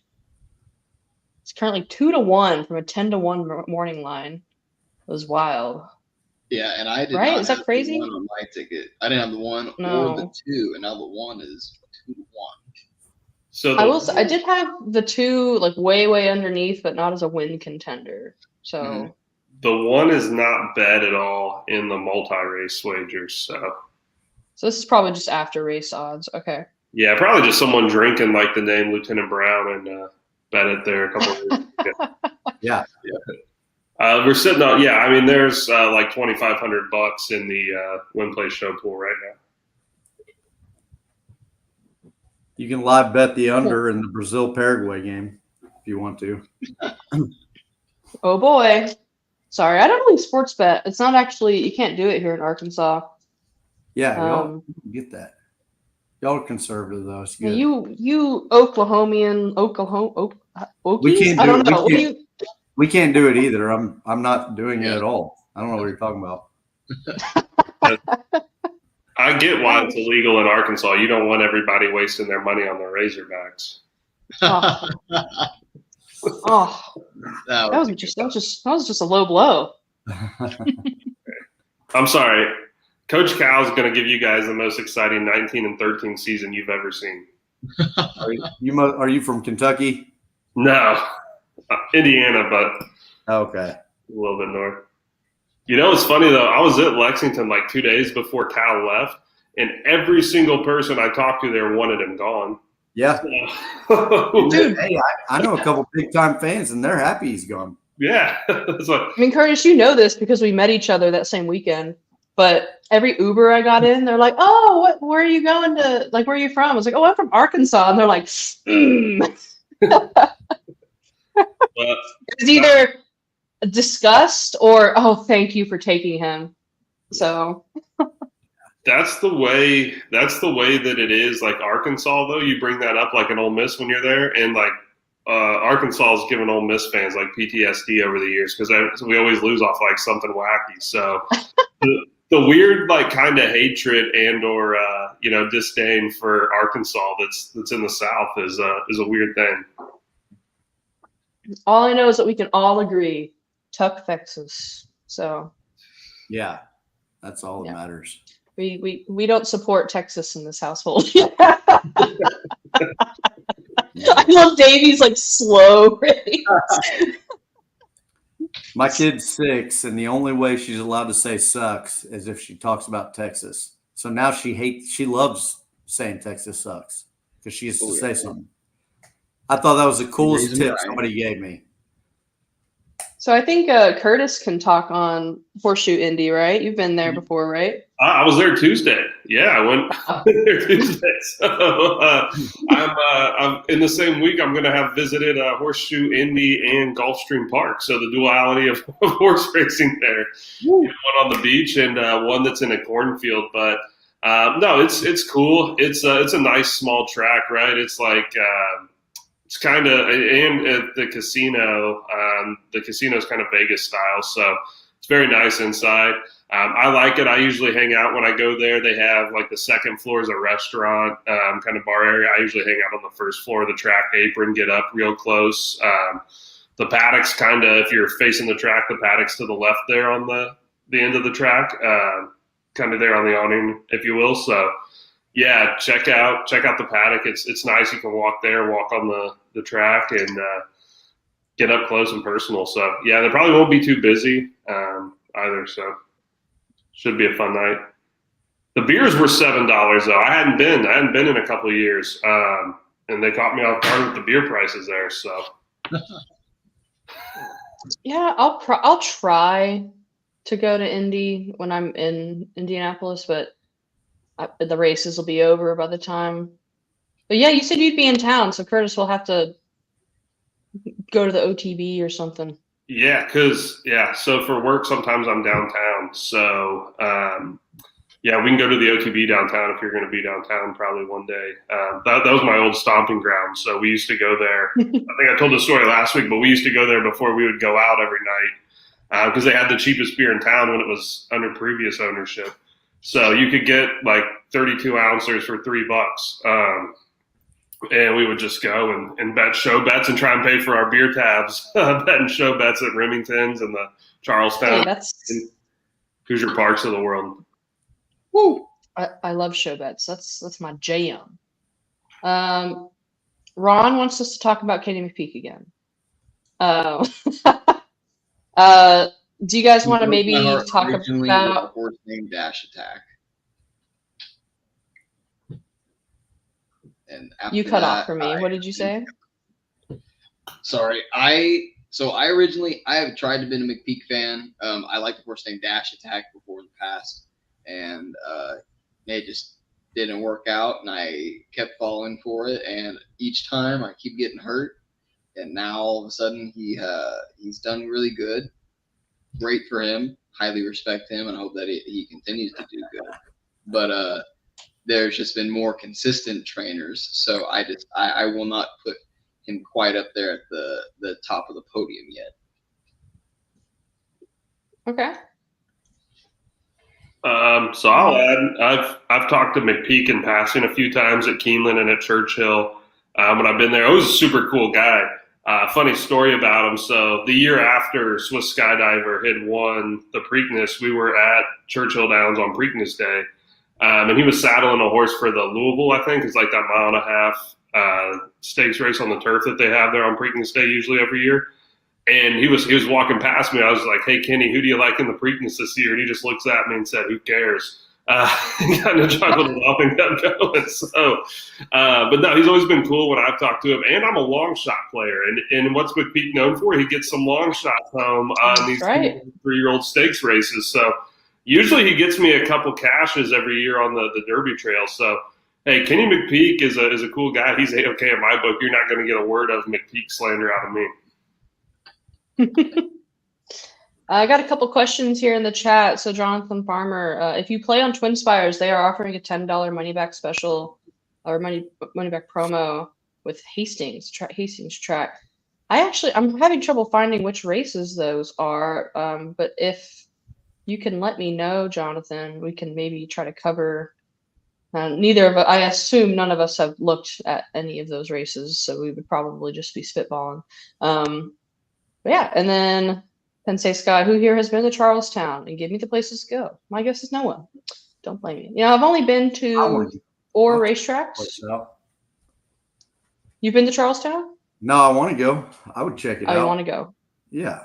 West Virginia is pretty cool. I went to a football game out there, man. Loved it. Did they get OU? Yeah, we played them. It snowed during the whole game. It was great, but once the game was over, we kind of picked where we ended up hanging out because we whooped them pretty good, and we weren't sure where they were at mentally yet. Gotcha. So looking at the next race, I'm kind of waiting for odds to calm down, and they have not. The one is a current favorite at 2-1. Very surprised. I didn't have this horse anywhere. So I'm trying to look through the PPs right now, and they did win last out, going 7 furlongs, 27,000. I mean, it's just a half furlong shorter than this race here, so I guess I can see it. They did go off as the 4-5 favorite.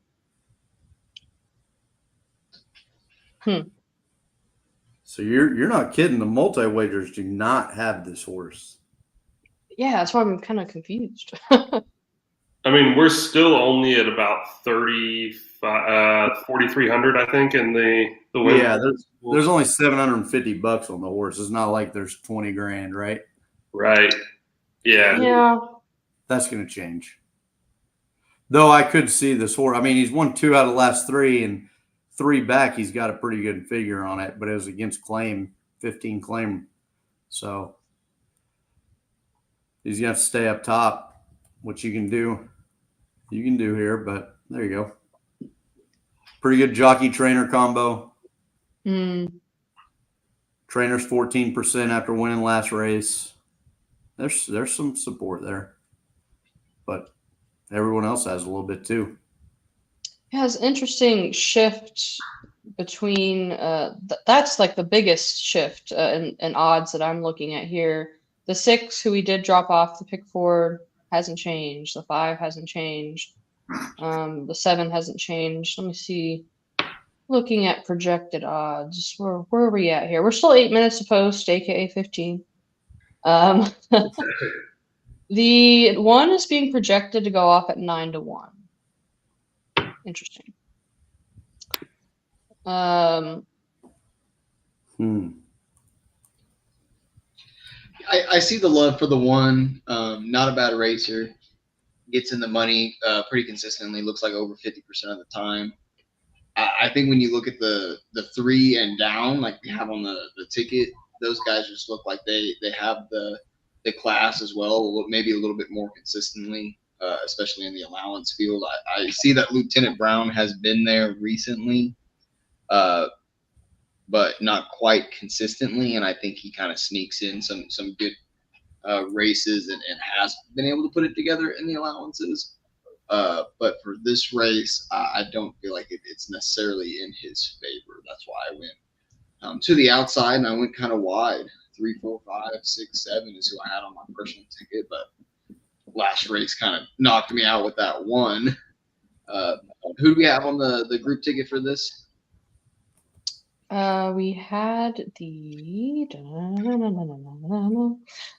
3, 4, 5, 7. So we just basically what you had, but we dropped the 6. Right.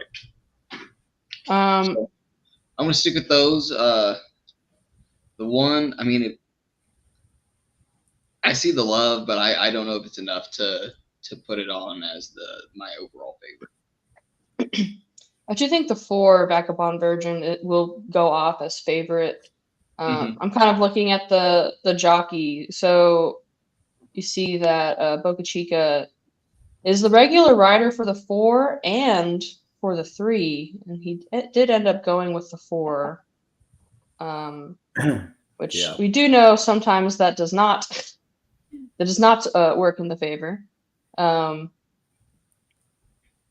what are your guys' thoughts between the 3 and the 4? Those were the 2 that I had to have both on there because I couldn't really pull them apart. I agree. I mean, I think I like those 2 a whole lot. The 3 and the 4 were my top 2. Like you said, the jockey Boca Chica. I mean, he has ridden the 3. He's ridden the 4. He rode the 5 several times, even except for the last 2. So he kind of seems like he might be the jockey here. He was even on the 1 for a little while. If you look back far enough towards You're right. the past races. So if you're looking at him, He's on the 4, who was the morning line favorite. I think that's reasonable. He probably had that choice. The 3, I like getting not a bad jockey aboard and gets that weight break. Maybe could give him a run for his money. I will be right back. I'm gonna go get a drink. Yeah, I was gonna say if you guys want to refresh your drink, we can run a quick little 1-minute ad. Yeah, do that. I'm with you. I need Yeah, some ice. I need to top off. Yeah, I need ice. Or here, do that, or I'll talk. One of the two. No, all right. I'm gonna do a 1-minute video. See you guys in just a minute.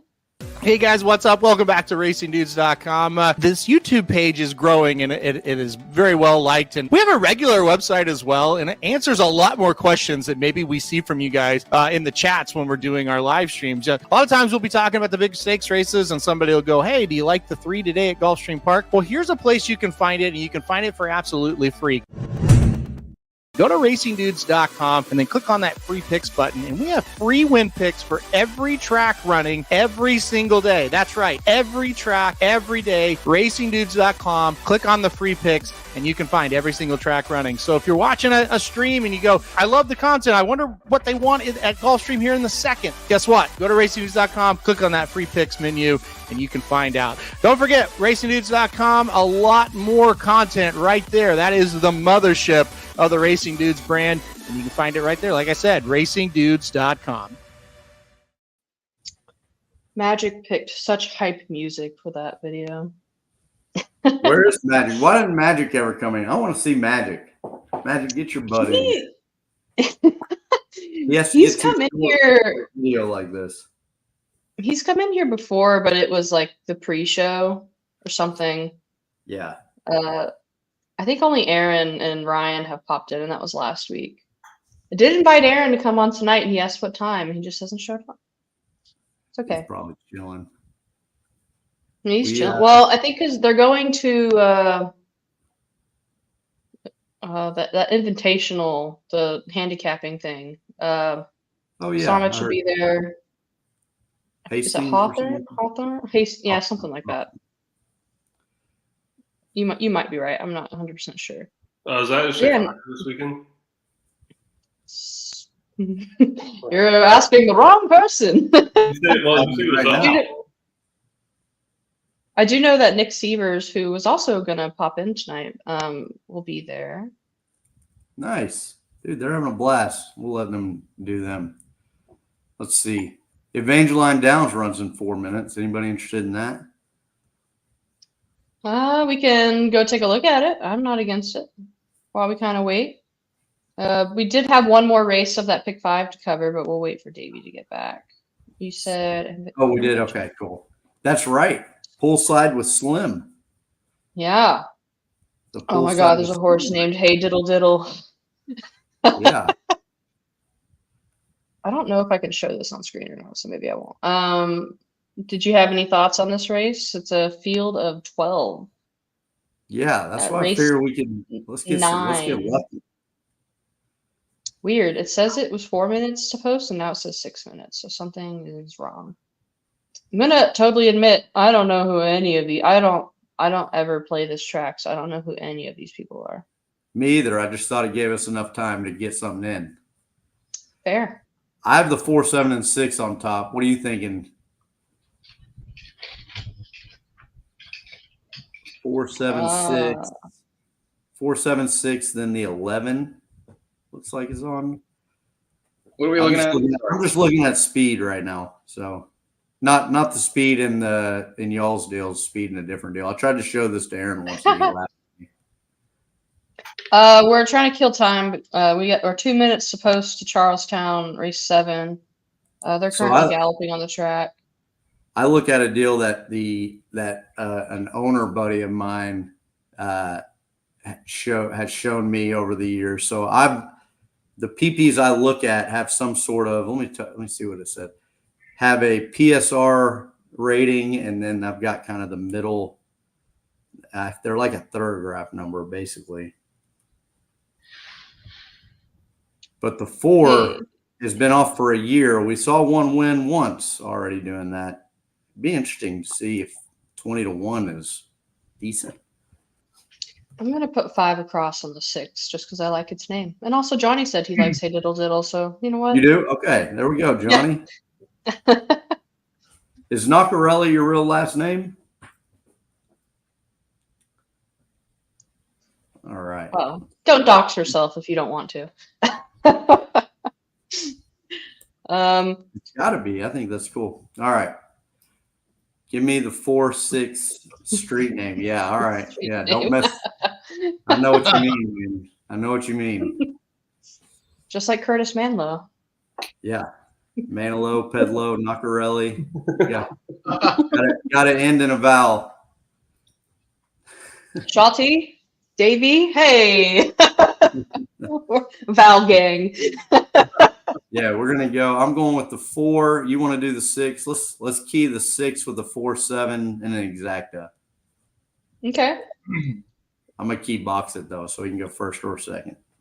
We're cousins. Yeah, we are. So you're key boxing the 4 with the what? Sorry? No, the 6 with the 4-7. Okay. You can add the 11 if somebody wants to. Key 6. What race are you guys talking about? Evangeline now. You like Zack Attack, don't you? So a little Saved by the Bell action.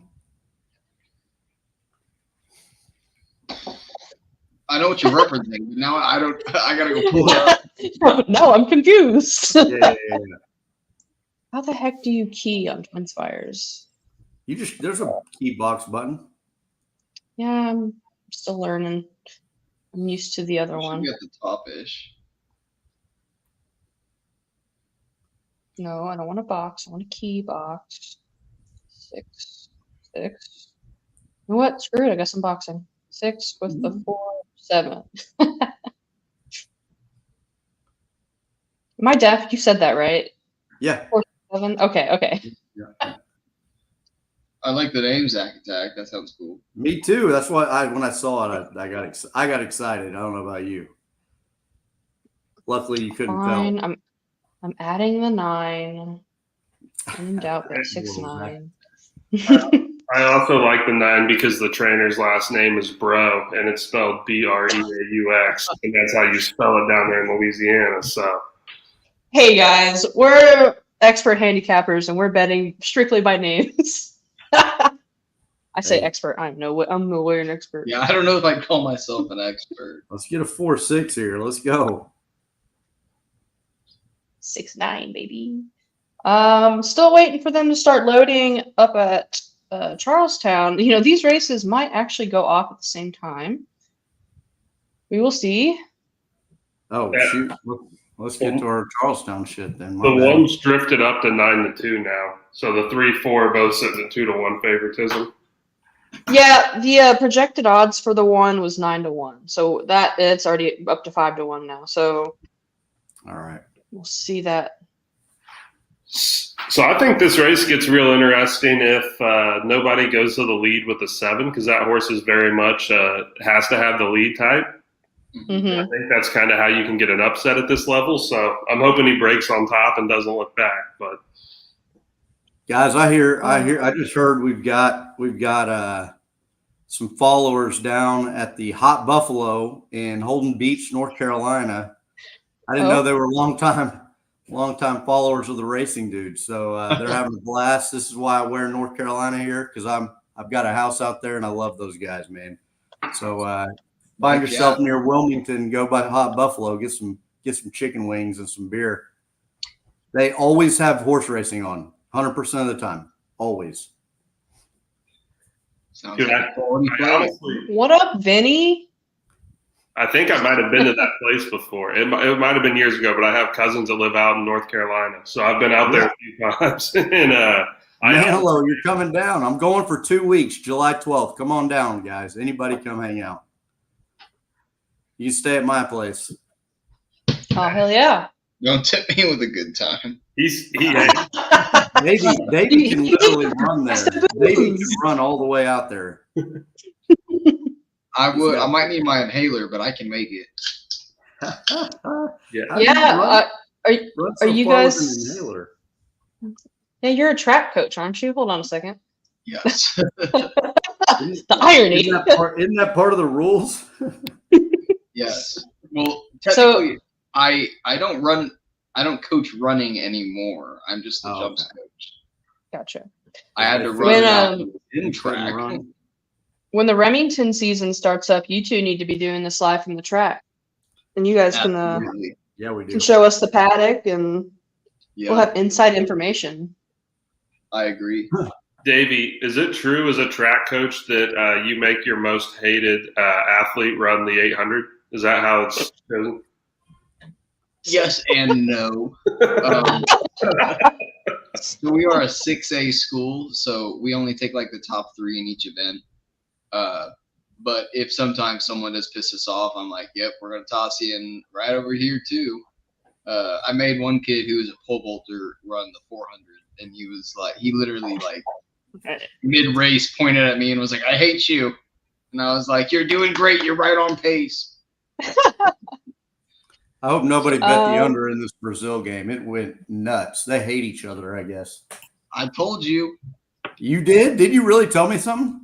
I told you to go over. Then you said, no. He did say that earlier. Okay.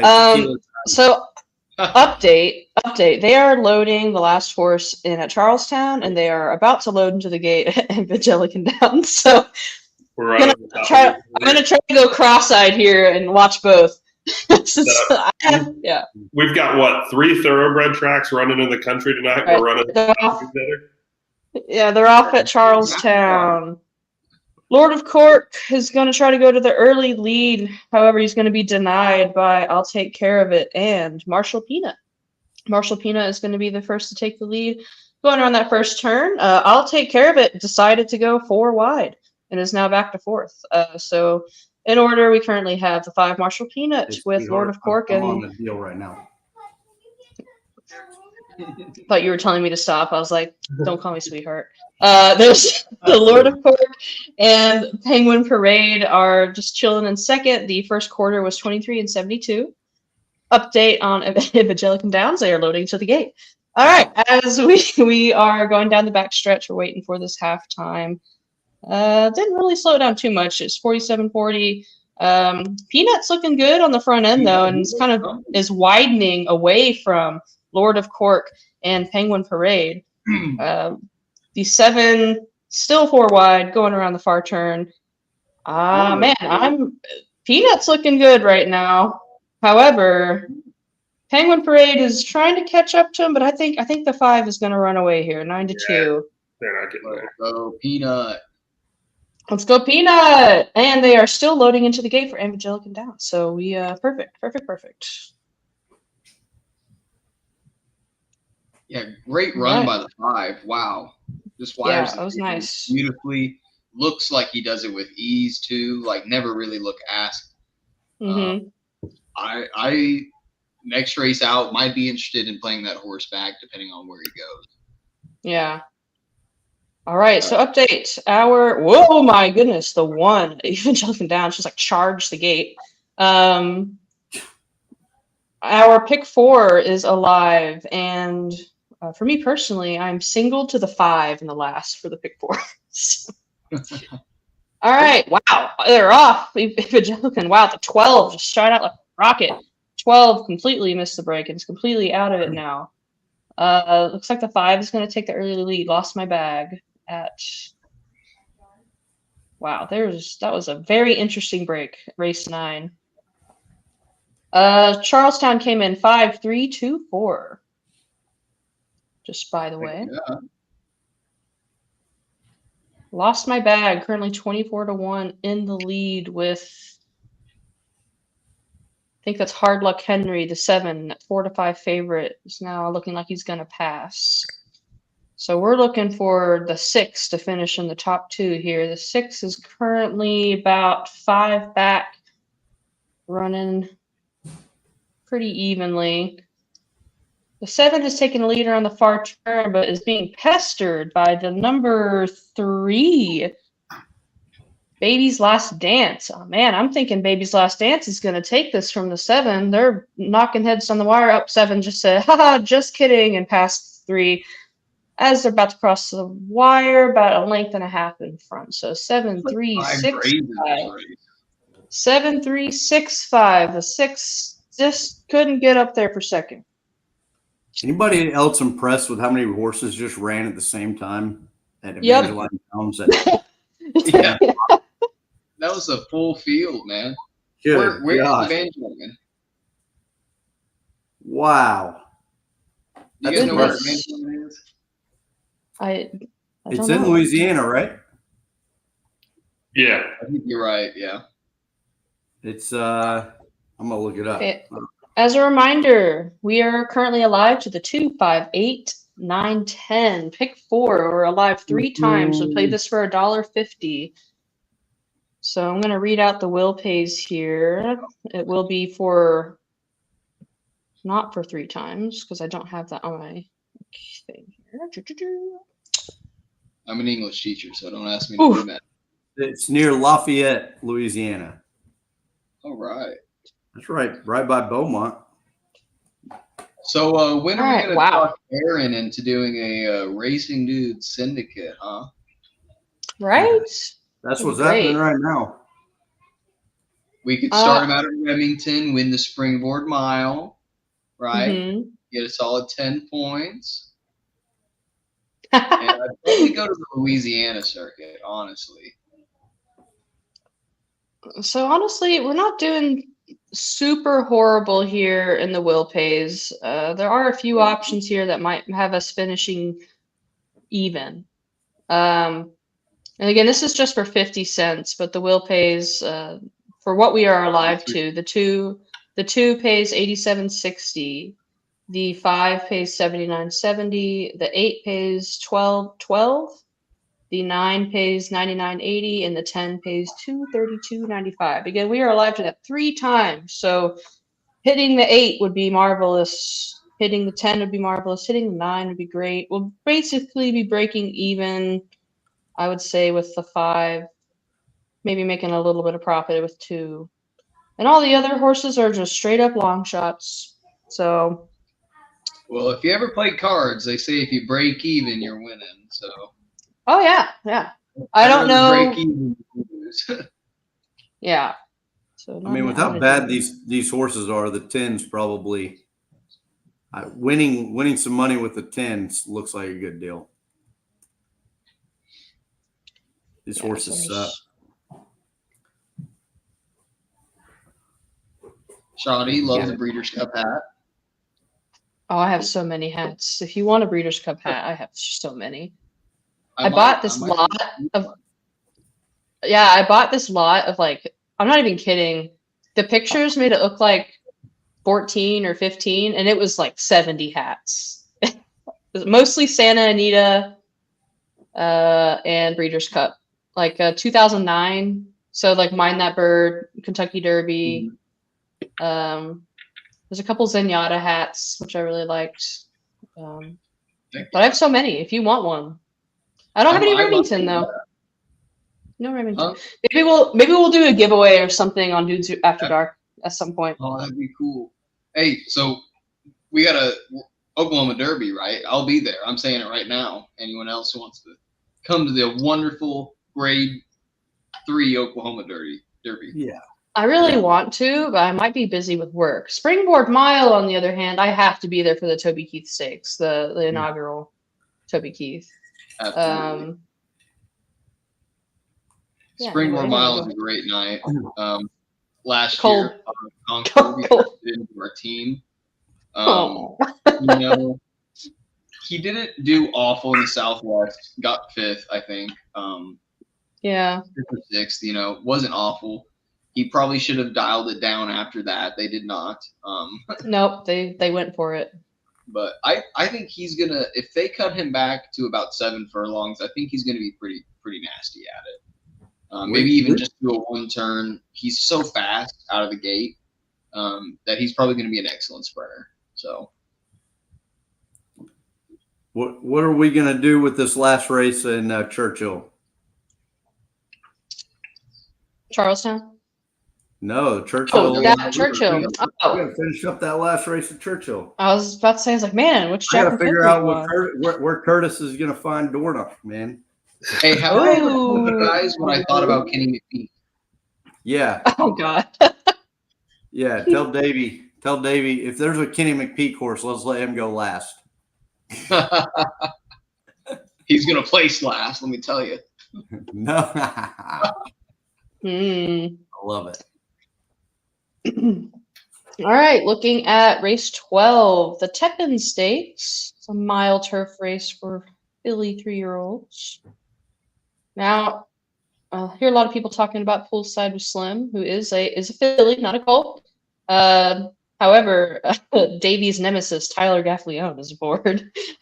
So, Davy, what are your thoughts? Man, I don't know if Magic, I want to go we were with just. Slim. I was gonna say, Magic. We were just asking about you. You should hop in here one of these days.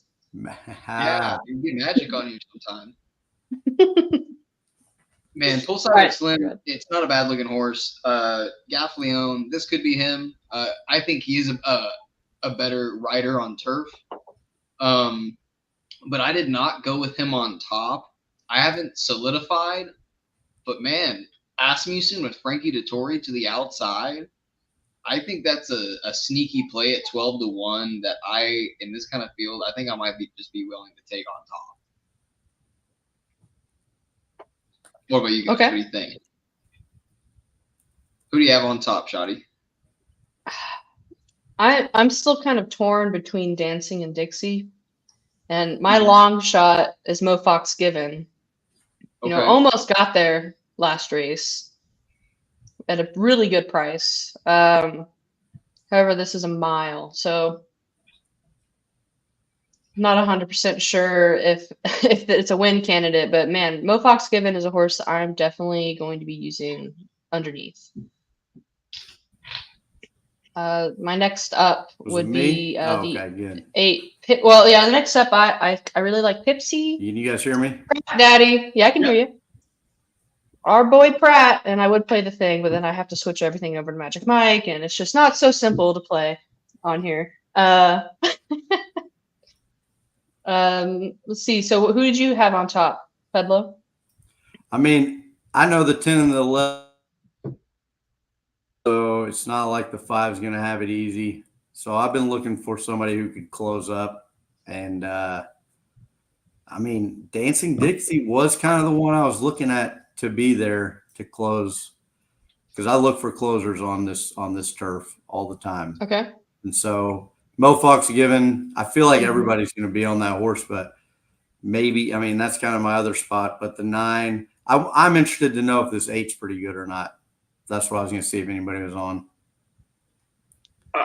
I think the 8's the goods here. That's my top choice. Broke about 100 lengths last at Aqueduct, and then made up some ground here. And then anytime you're getting, foreign horses coming over from Europe to run on the turf here in America, I'm always going to give them a chance. I do, like you said, I think there's enough speed signed on that if the horse kind of breaks well and is in position, it's going to get a chance to close. Another horse that I thought could sit right off of it and was pretty interesting. Don't think we've mentioned the 3, Catherine Marissa for Richard Dutrow with Iron Ortiz riding here. It's 5-1 morning line. Actually, probably the best race. It's been improving since they've put her on the turf. Best race was on this Churchill turf last time with Jose riding. Goes from the Eli Manning of the Brotherhood to the Peyton Manning of the Brotherhood. I think we're going to get a step forward here for a horse that's sired by American Pharoah that I do love betting American Pharaohs on turf. Also, back to my angle from earlier, beat Older last time and then comes back to face 3-year-olds here. There we go. Yeah, there we go. I remember looking at this 3 because I thought she closed pretty good last time. Yeah. And I haven't rewatched these races yet, but yeah, that's I like that. I like that. Also cuts back again. So broke the maiden at a mile on turf and then stretched out to 1 1/8 last time against Older. Opened up as the race was going and then cuts back here to a mile. So I think she's going to be fit. I think she's going to be sharp. I think we'll get a good price. I think 5-1 might be a little short with all the other horses in the race. So I think the 1's going to get bet. I think the 8's going to get bet. I think Poolside with Slim's going to get bet a little. So. Yeah, I think the 8's going to get bet too. I was really hoping that the 8 wasn't very good, so that way it would be kind of a bad favorite, but I don't know if that's true. Yeah, closed like a good horse at that Aqueduct race, which 10-horse field, grade 3 at the Aqueduct. I don't know what you put in that, what kind of field that is, and it was running straights over in Ireland. So this one lost to Buchu and Mo Fox Given last at the Keeneland race, 2 back. Mm-hmm. Yeah, I looked at the 1 a little bit, but again, maybe it's just I latch onto a horse like Mo Fox Given. I'm like, I'm always gonna play. I definitely put Mo Fox Given over Simply in Front, even though the odds say otherwise. And maybe it's the people are always shying away from Rosario. Maybe Rosario on a closer. Yeah, so that's probably the problem. That's what's difficult for me is Rosario. He is sometimes a pretty good closer, but he also is known for getting into trouble. And so in this turf race, I really worry about it. And I'm already thinking that on this arm, he's going to be somebody. So hoping he's going to be somebody on more than one race is challenging for me. But I see the love on Pipsy. I think Flavian Pratt being aboard, that's a great play. This is the right distance for Pipsy. It looks like a good field for him. And then like you guys were talking about, them 1, Simply in Front. I am a Saez fan. I think he's a phenomenal jockey. And I think he could get the ride up there on the rail and just save ground, and Saez can push his horse home. So I haven't made up my mind on this race. Like I said, I like the 11. I'd say the 5, 4, 1, and then the 8. I mean, that's 4 or 5 horses right there out of 11. So it's going to be difficult. I don't know if I'll be able to play this vertically, but so I might have to go 4 or 5 wide on a multi-ticket. I'm sorry, I gotta do it. Swing, swing, tent pole. God, Magic, can we please add that video to the Racing Dudes template? You have to switch over from Racing Dudes to Magic Mike for certain things. Hey, so when doesn't Jose start to get hot about right now? Is that what it is? Ortiz? I feel like it's always randomly in the summer sometime. Yeah, when nobody's paying attention, he gets hot. That's what I was wondering, because I feel like this 9 probably has the best closing numbers. So, and I'm a fan of Cassie on the turf too. Could be the way to go. Could be. And to Ron's point too, the 8. So Pipsy was racing against the boys overseas when she was at the Carragh in Ireland and at Dundalk. So okay, all right, that's what I was looking for. Something like this that. is going to be a weird angle, and for me, I think it works. I don't know if it works for everybody, but so that horse is a Florida bred. So if it's a drier day or even maybe more humid, I think it could play in the favor of Dancing and Dixie. But then you look at the Voodoo Magic, the French and Irish horses. I swear their turf is just a little bit softer. It's always, I feel like, a little bit rainier over there in like the UK. And so I always feel like I play it, especially when it's a softer course. So if the weather is more dry, I'd say Dancing with Dixie could be right up her alley to be quick on that dry turf. While the other horses, it could be something they're not quite as used to. Yeah, I'm probably fading Pipsy because I think she's going to be probably the favorite. And then I'm probably fading the 1 because of Saez on turf. And I really don't want to bet the 2. So that leaves me with the 5 and the 9. And I figure people will probably spread here. So if you go 5-9, maybe you're catching up on some. Maybe you got a little advantage. I don't know. What do you think of Voodoo Magic? You guys have an opinion on Voodoo Magic? I kind of like this. Sherry DeVoe, Hernandez aboard, 12-1. Yay, nay, am I crazy? No. No, I was going to bring up Voodoo Magic, especially at the price that you will probably get, because other people will go towards the 5, the 8, and the 9. Definitely not a bad horse to have on your ran a $430,000 race and lost by 2 lengths only. So that's not horrible. Yeah, I was running grade 1, grade 3 over in France. So, like you said, it is kind of interesting too if you follow like international racing much at all. That to hear the trainers talk about like how their turf horses over there usually need some give in the ground. Like to Davies' point, like there'll be horses over there that if it hasn't rained and if it's dry, they just can't run well at all on a course like that. A little interesting that the horse came over and just didn't do anything on a downhill turf course, which you would think would be kind of more to a European horse's favor. Yes. And for Phil D'Amato, and then you get switched to Sherry DeVoe. And right here, I'd like to know the backstory here. But that's a horse that if it's at a price, I'm not going to fault anybody for having that on the ticket. So you said, I think the 8's going to be the favorite in all of the multi-race wagers. And like you said, I think if you're going against the favorite, hey, you're right up my alley. So if you're looking to the 4, could very well be the 5th, 6th, 7th betting choice. Multi-race wagers, that's probably a couple $1,000 right there, because I think it's a tough sequence. And I mean, guys, we forgot to throw in the name game. Who isn't a sucker for my Brazilian girl? You waxed it. Good job. Oh, no. All right.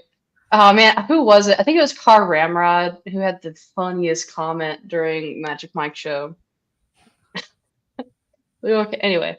Where are we going at Charles? Oh, Mouse getting a little love in the wheel pace. Yeah. Currently Mouse to Mouse is 7-1. JJ's Joy, the 9. That's what you do with my Brazilian girl, a little mouse to mouth. This is Dudes After Dark, after all. Banished to Magic's Dungeon. Did you say another shot of tequila for Pedlo? I've got one. One. I heard that too. All right. I haven't had red wine in a long time, and it's a little bit stronger than rosé. Woof. All right, so going to pull up the current race that is. They're on the track for the last race. Once again, we are alive. We're alive to 2, 5, 8, 9, 10. We would love for the 8, 9, 10 to come in for price wise. We're pouring another drink if the 8 comes in for sure. It would help if I started sharing screen. Oh, nice pour. Woo indeed. Look. That's to my Brazilian girl. Chug. I don't remember her name, and I hope she doesn't remember. Drink mine. responsibly, kids. Yeah, no, hips don't lie. That's not what I said. I don't remember her name, and I hope she doesn't remember mine. Oh, that's not her number that's tattooed on your body? No. Nope. 2, 5, 8, 9, 10. All right. So looking at current live odds, let's see. Get Loaded, kind of expected here, maintaining favoritism. JJ's Joy has kind of gone down a little bit. The biggest surprise is Mouse to Mouse, dropping from 20-1 to 7-1. This is only a 4.5 furlong race. So luckily we won't. The 10 has gone up from 7-2 to 8-1. Which one? Okay. The 10 bid for the crown. Okay. No Lasix. I think it's a first-time starter even. Yeah. Well, it is. They do have one of the heavier weights. I think they must think highly of him. I'm pretty sure he's at OK Works. I think he's worked beyond 4.5 furlongs actually. I have to pull it back up, but I'm They work Cervezas in, and I don't want to now. They worked him twice at 4 furlong and 1 at 5, and he's been working at Penn National. So Yeah, So and good these for horses, Brown. and these horses are horrible. Right. He's the only one also at 124. Oh, nope, I lied. The 4 She's a Runaway Train is also at 124 pounds. Is a 5-year-old, so a little, like what happened. But, you're looking at Why do we own this horse? Charlestown's finest right here in this last race to close it up. The maiden claiming 5K Yeah, this is the slash money race. 4,500. It's where you get paid. I low key want to YOLO an exacta right now, but it's not. It's the wine talking. I'm not doing it. Oh, this is a race to do it. Kick the 5 out and bet anything you want. I want to go 1, 3, 4, 6, 7, 9 over all. I'm putting a trifecta together right now. the most hilarious fact about this 5 Any long shot versus all of them. That's not a bad idea. What does that look like? How much is that? No.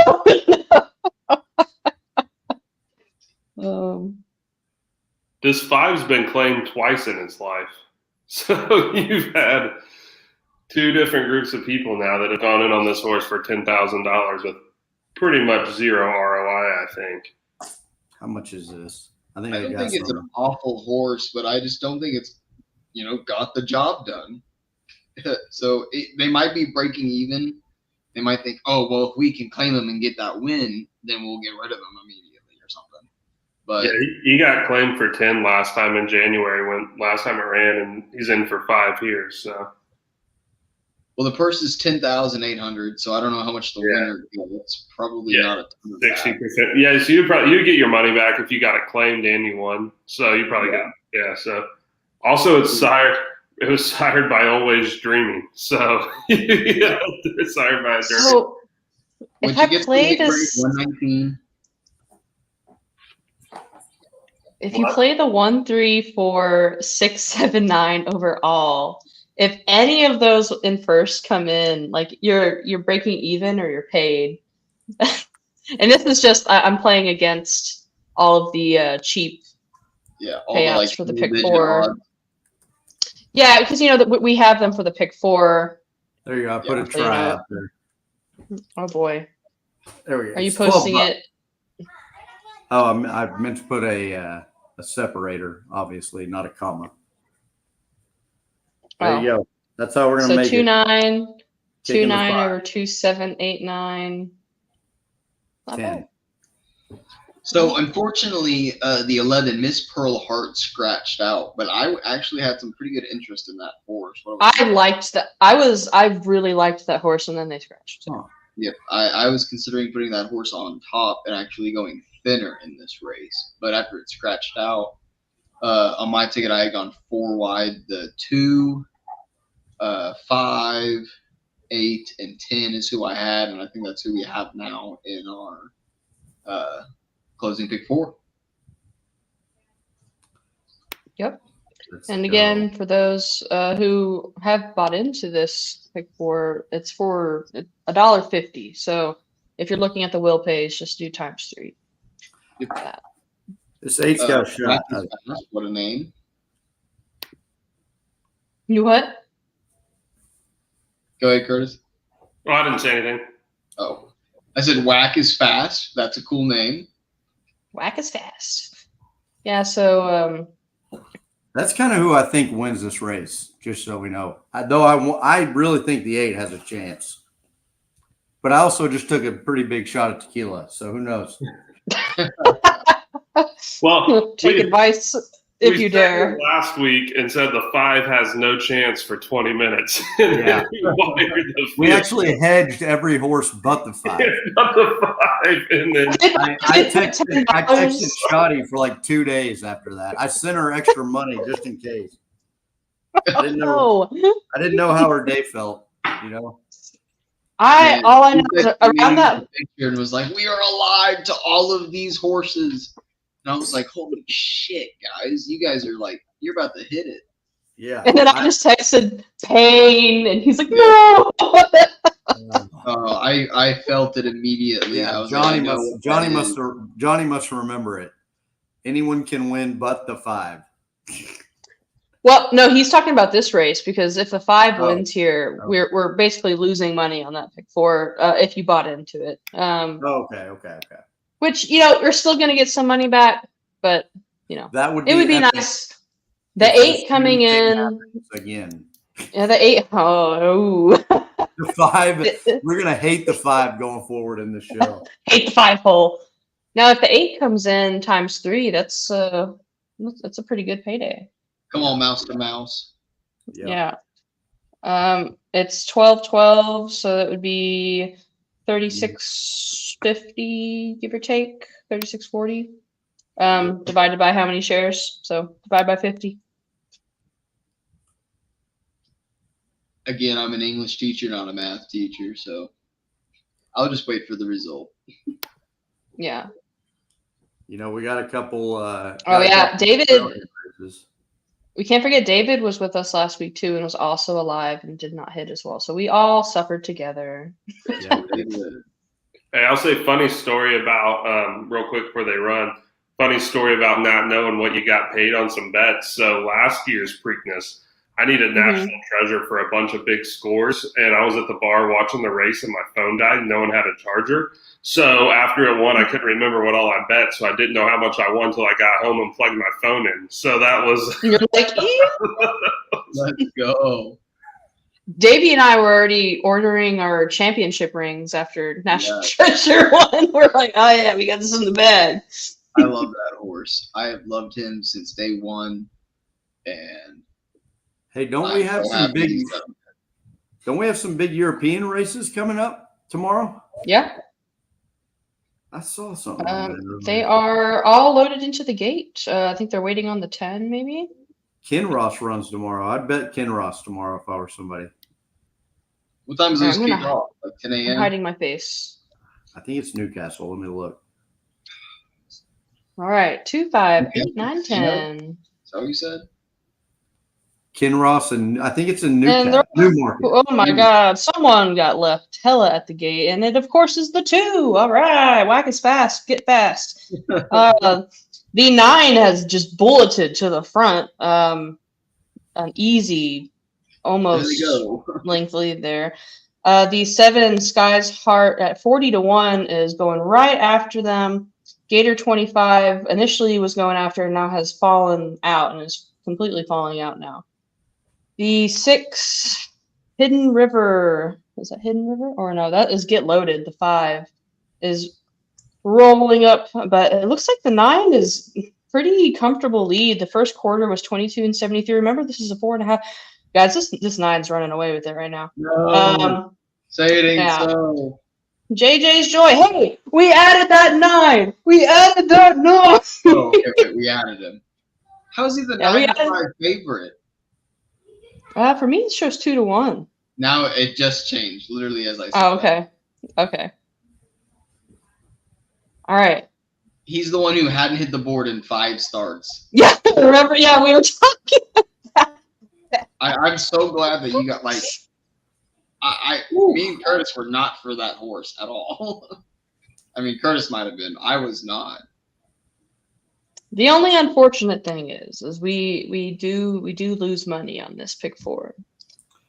But we could have lost it. And well, just a little bit, yeah. And if it makes you guys feel any better, that pick 5 paid $362, so we would have made $2.25 profit on a pretty chalky sequence. Yep. Yeah. But you never really know with Charlestown if it's going to be Very chalky. chalky. You're right. So the pick 4 is paying $99.80, and we have that 3 times, so $300-ish. So let me do math for my brain. 99.80 times 3 is $299.40 divided by 50. So for every share you purchase, you're getting paid back $5.98. I do believe to buy in it was about $7.20. So you are kind of $1.20 short there, but it is better than losing it all. Mm-hmm. Hey, you paid $1.20 a share to have 3 hours of fun, right? So Heck yeah. Hell yeah.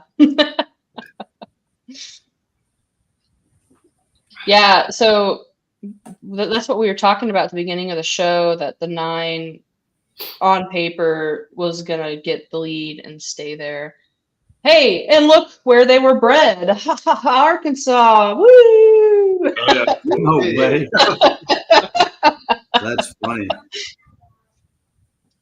I wonder. Convenient.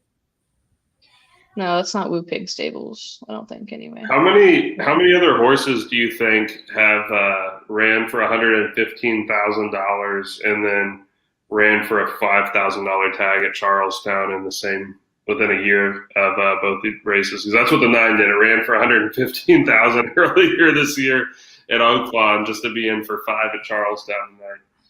Wow. That is insane. Who came in second? The 5. I think it was the 5. Yeah. All right. So 9, 5, 2, 7. Wow. So the 2 did come back. He closed after a bad start. So we maybe could have hit a trifecta there if we wanted. Hey guys, my exacta paid $8.20. We're not going to talk about how much it costs, though. Yeah, let's pop a Ric Flair for that one. Big day tomorrow. Uh, Gonna be a good one. It is. Yeah. It's going to be a great race. I'm excited. What do you guys think? I know it's way early, but who's your Breeders' Cup Classic? Like, who's your horse of the year? Who do you like? Horse of the Year or Breeders' Cup Classic winner? I guess whichever one, whatever your little heart desires. Well, Pick one, tell me something. you already know, Davey, that the bias is going to say National Treasure. But If it's not him, it better be Senor Buscador. I don't know, man. He needs to come back and win. They win need to come something. back. They need to vote. Or Senor Buscador definitely needs to prove it here stateside that wasn't a fluke. I mean, he's been a podium superfecta kind of a horse a lot his career. That win helped him out financially a ton. Well, He's got to bring it stateside and prove it. if you respect National Treasure, you still have to respect Senior Buscador. I mean, Senior Buscador almost ran him down in the Pegasus. Almost. So, I mean, finishing second and then finishing overseas. First, and then then it was like third or fourth in the Dubai. I think he was third. I can't remember off the top of my head. David brings up, watch out for Mind Frame. Yeah, if that horse, the problem with some of the 3-year-old colts that we're seeing this year is they just can't run straight. Yeah, Sierra Leone. Yeah, Mind Frame. They just don't quite have the professionalism that they need yet. Well, and to be fair with Mind Frame, that was only his 3rd start. Right. And it was the He's Grade got 1 the Belmont. excuse. I think the next 2 starts for him are going to be really impressive. Definitely keep a close eye on him. Torpedo Anna is very intriguing. I'd say Torpedo Anna. That's yeah. Otherwise, like the 3-year-old class is just a cluster at this point. I like. You could line them all up again, and I just don't know who I like the best. Maybe Forever Young. We're just gonna have to see. I think the Breeders' Cup is gonna be super interesting though this year. I think there's gonna be all kinds of horses, all kinds of prices. And if you're lucky enough to hit the right ones, man, you're gonna get paid this year. So if I had to bet a horse to win the Breeders' Cup Classic right now, taking a little bit of a chance, a little bit of a curveball, I would go with Arthur's Ride. I really like the horse. Not on a wet track. Obviously, couldn't do the wet track at Churchill. But if you remember Friday, Saratoga, he's a Bill Mott horse. He won the second race of the day on Friday at Saratoga at a mile and a quarter. I think he did a buyer of about 111. I think I saw coming out where he just went wire to wire in about 2 minutes flat for 1.25 miles. So that's who I've kind of got my eye on right now. I want to see. He's got some questions he's got to answer. Obviously, like being off the Lasix and needs a dry surface. He's one I'm really interested in. Another one, it's kind of I actually had looked at the international lines earlier. They have City of Troy at 10-1 to win the Breeders' Cup Classic. I don't know that I would love his chances on dirt. Ultimately, we'll see. But I honestly think it might be the Japanese year for the Breeders' Cup Classic. So I'll be watching some of their contingent to see who they're bringing over. I've done about a 180, as much of a 180 as you can do on a horse with Forever Young. So I'll be really interested if he keeps progressing coming back to the Classic. Davey knows how much I love Forever Young. So what's a bet for tomorrow? Can we come up with a bet for tomorrow that we like, that we can really hammer out? Disarm, Pyrenees, big. I'm gonna probably hammer that exacta between First Mission and Disarm. I'll probably box it still just for safety, but that's probably the one I'm gonna hammer. Okay. All right, I like that a lot. Let me look at that again. If I'm getting a decent price on Skippy Longstocking, I'm probably going to play him over a bunch of combinations, honestly. And I think tomorrow's the day for him. Like you said, Safi Joseph's got a bullet going. The horse beat Highland Falls last out, did it easy, beat the Baffert horse, the one that reincarnate, the one that never does anything. Except for one time. It takes money. So I think tomorrow's the day for him. He breaks through and gets the grade 1. It's not the toughest of grade 1 fields, but I think they get the best of old Florent Drew in First Mission tomorrow. Well, if that's the case, that means somebody's going to run with him, right? Somebody's going to run with him and try to beat him down. He's going to pull it off. So is that how Pyrenees gets second at 12-1, or is that how Disarm gets in there? You know what I mean? I'll have Pyrenees and Disarm will be on all my tickets. I think both of those horses are going to run well. I mean, if you look at it, Disarm really, not saying he's of that ability, but his 3-year-old year, if up until the Travers, he didn't run the Breeders' Cup, but it wasn't that different from Gun Runners, right? Like he ran a lot of really nice races as a 3-year-old. He just didn't win. He finished behind a bunch of good horses. So I really wish we were going to get a higher price on Disarm tomorrow. I don't think he's going to be very high, but again, I think if you can get First Mission out of the top 3, it's going to pay really well if you can exact anybody else. So yeah, we'll see what First Mission happens. If he's able to put him away, we'll see what he does. A lot of horses like First Mission that want to be on the lead, you put them away, they fade. Well, let's say it happens. I mean, look at the 8. We're talking G2s and G3s at 20-1 on the board within a length or 2. So there you go. Don't forget about Steel Sunshine to finish up your tries, supers. I definitely have Steel Sunshine in the tries and the supers. Man.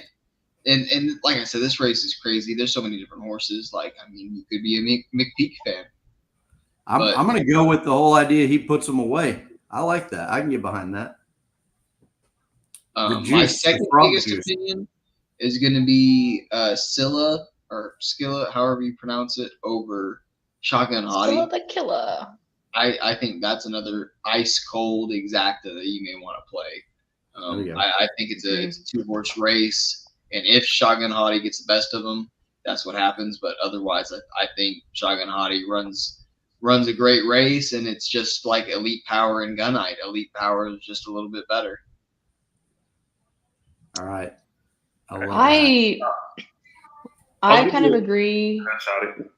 Also, I kind of agree. If you listen to the Magic Mike show, Mike made the comment that this is going to be Disarm's wedding, and you will never see him at this price again if he goes off of 6-1.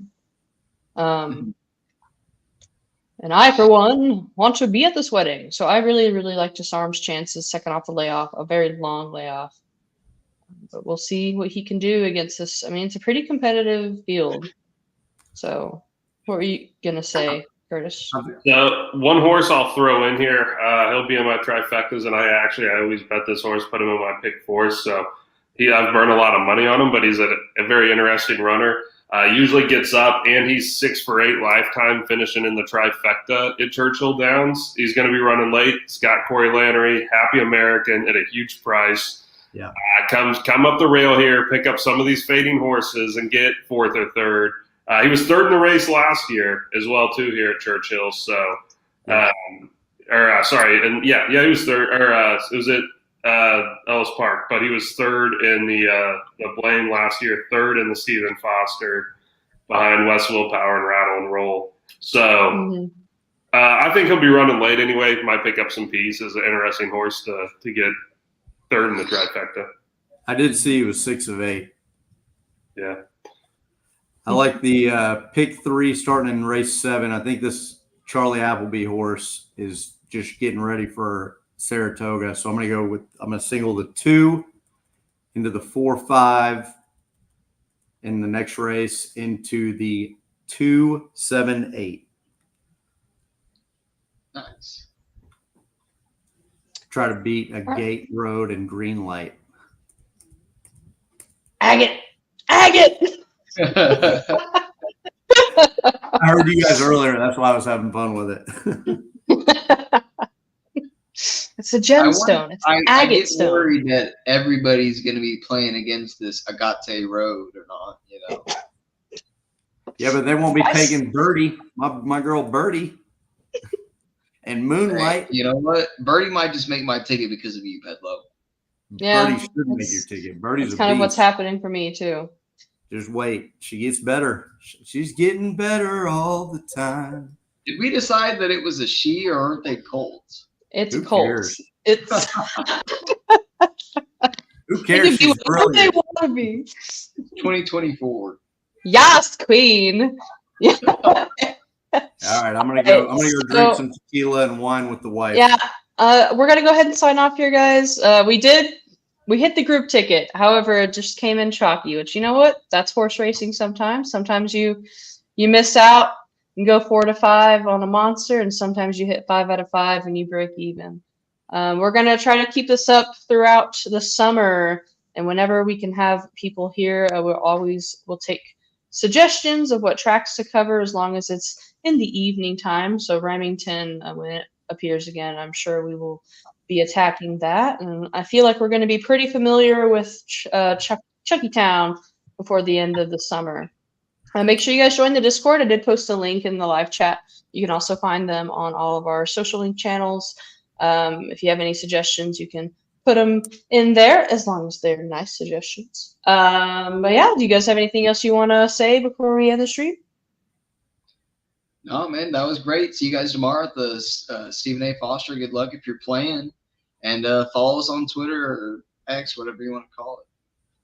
Yeah, if you guys want to give out your handles, you can. I'm at Shot Done. Of course, you can follow the corporate overlords racing _dudes. I don't know if either of you guys want to give out your X At handles. Delmar Davey. Okay. I think that's about it. I don't know if there's an underscore. There might be, but you'll find me. I think there is an underscore. Yeah, fine. And just look up Davey Cleveland. All right, guys. Gonna go ahead and end the show. Have a good night.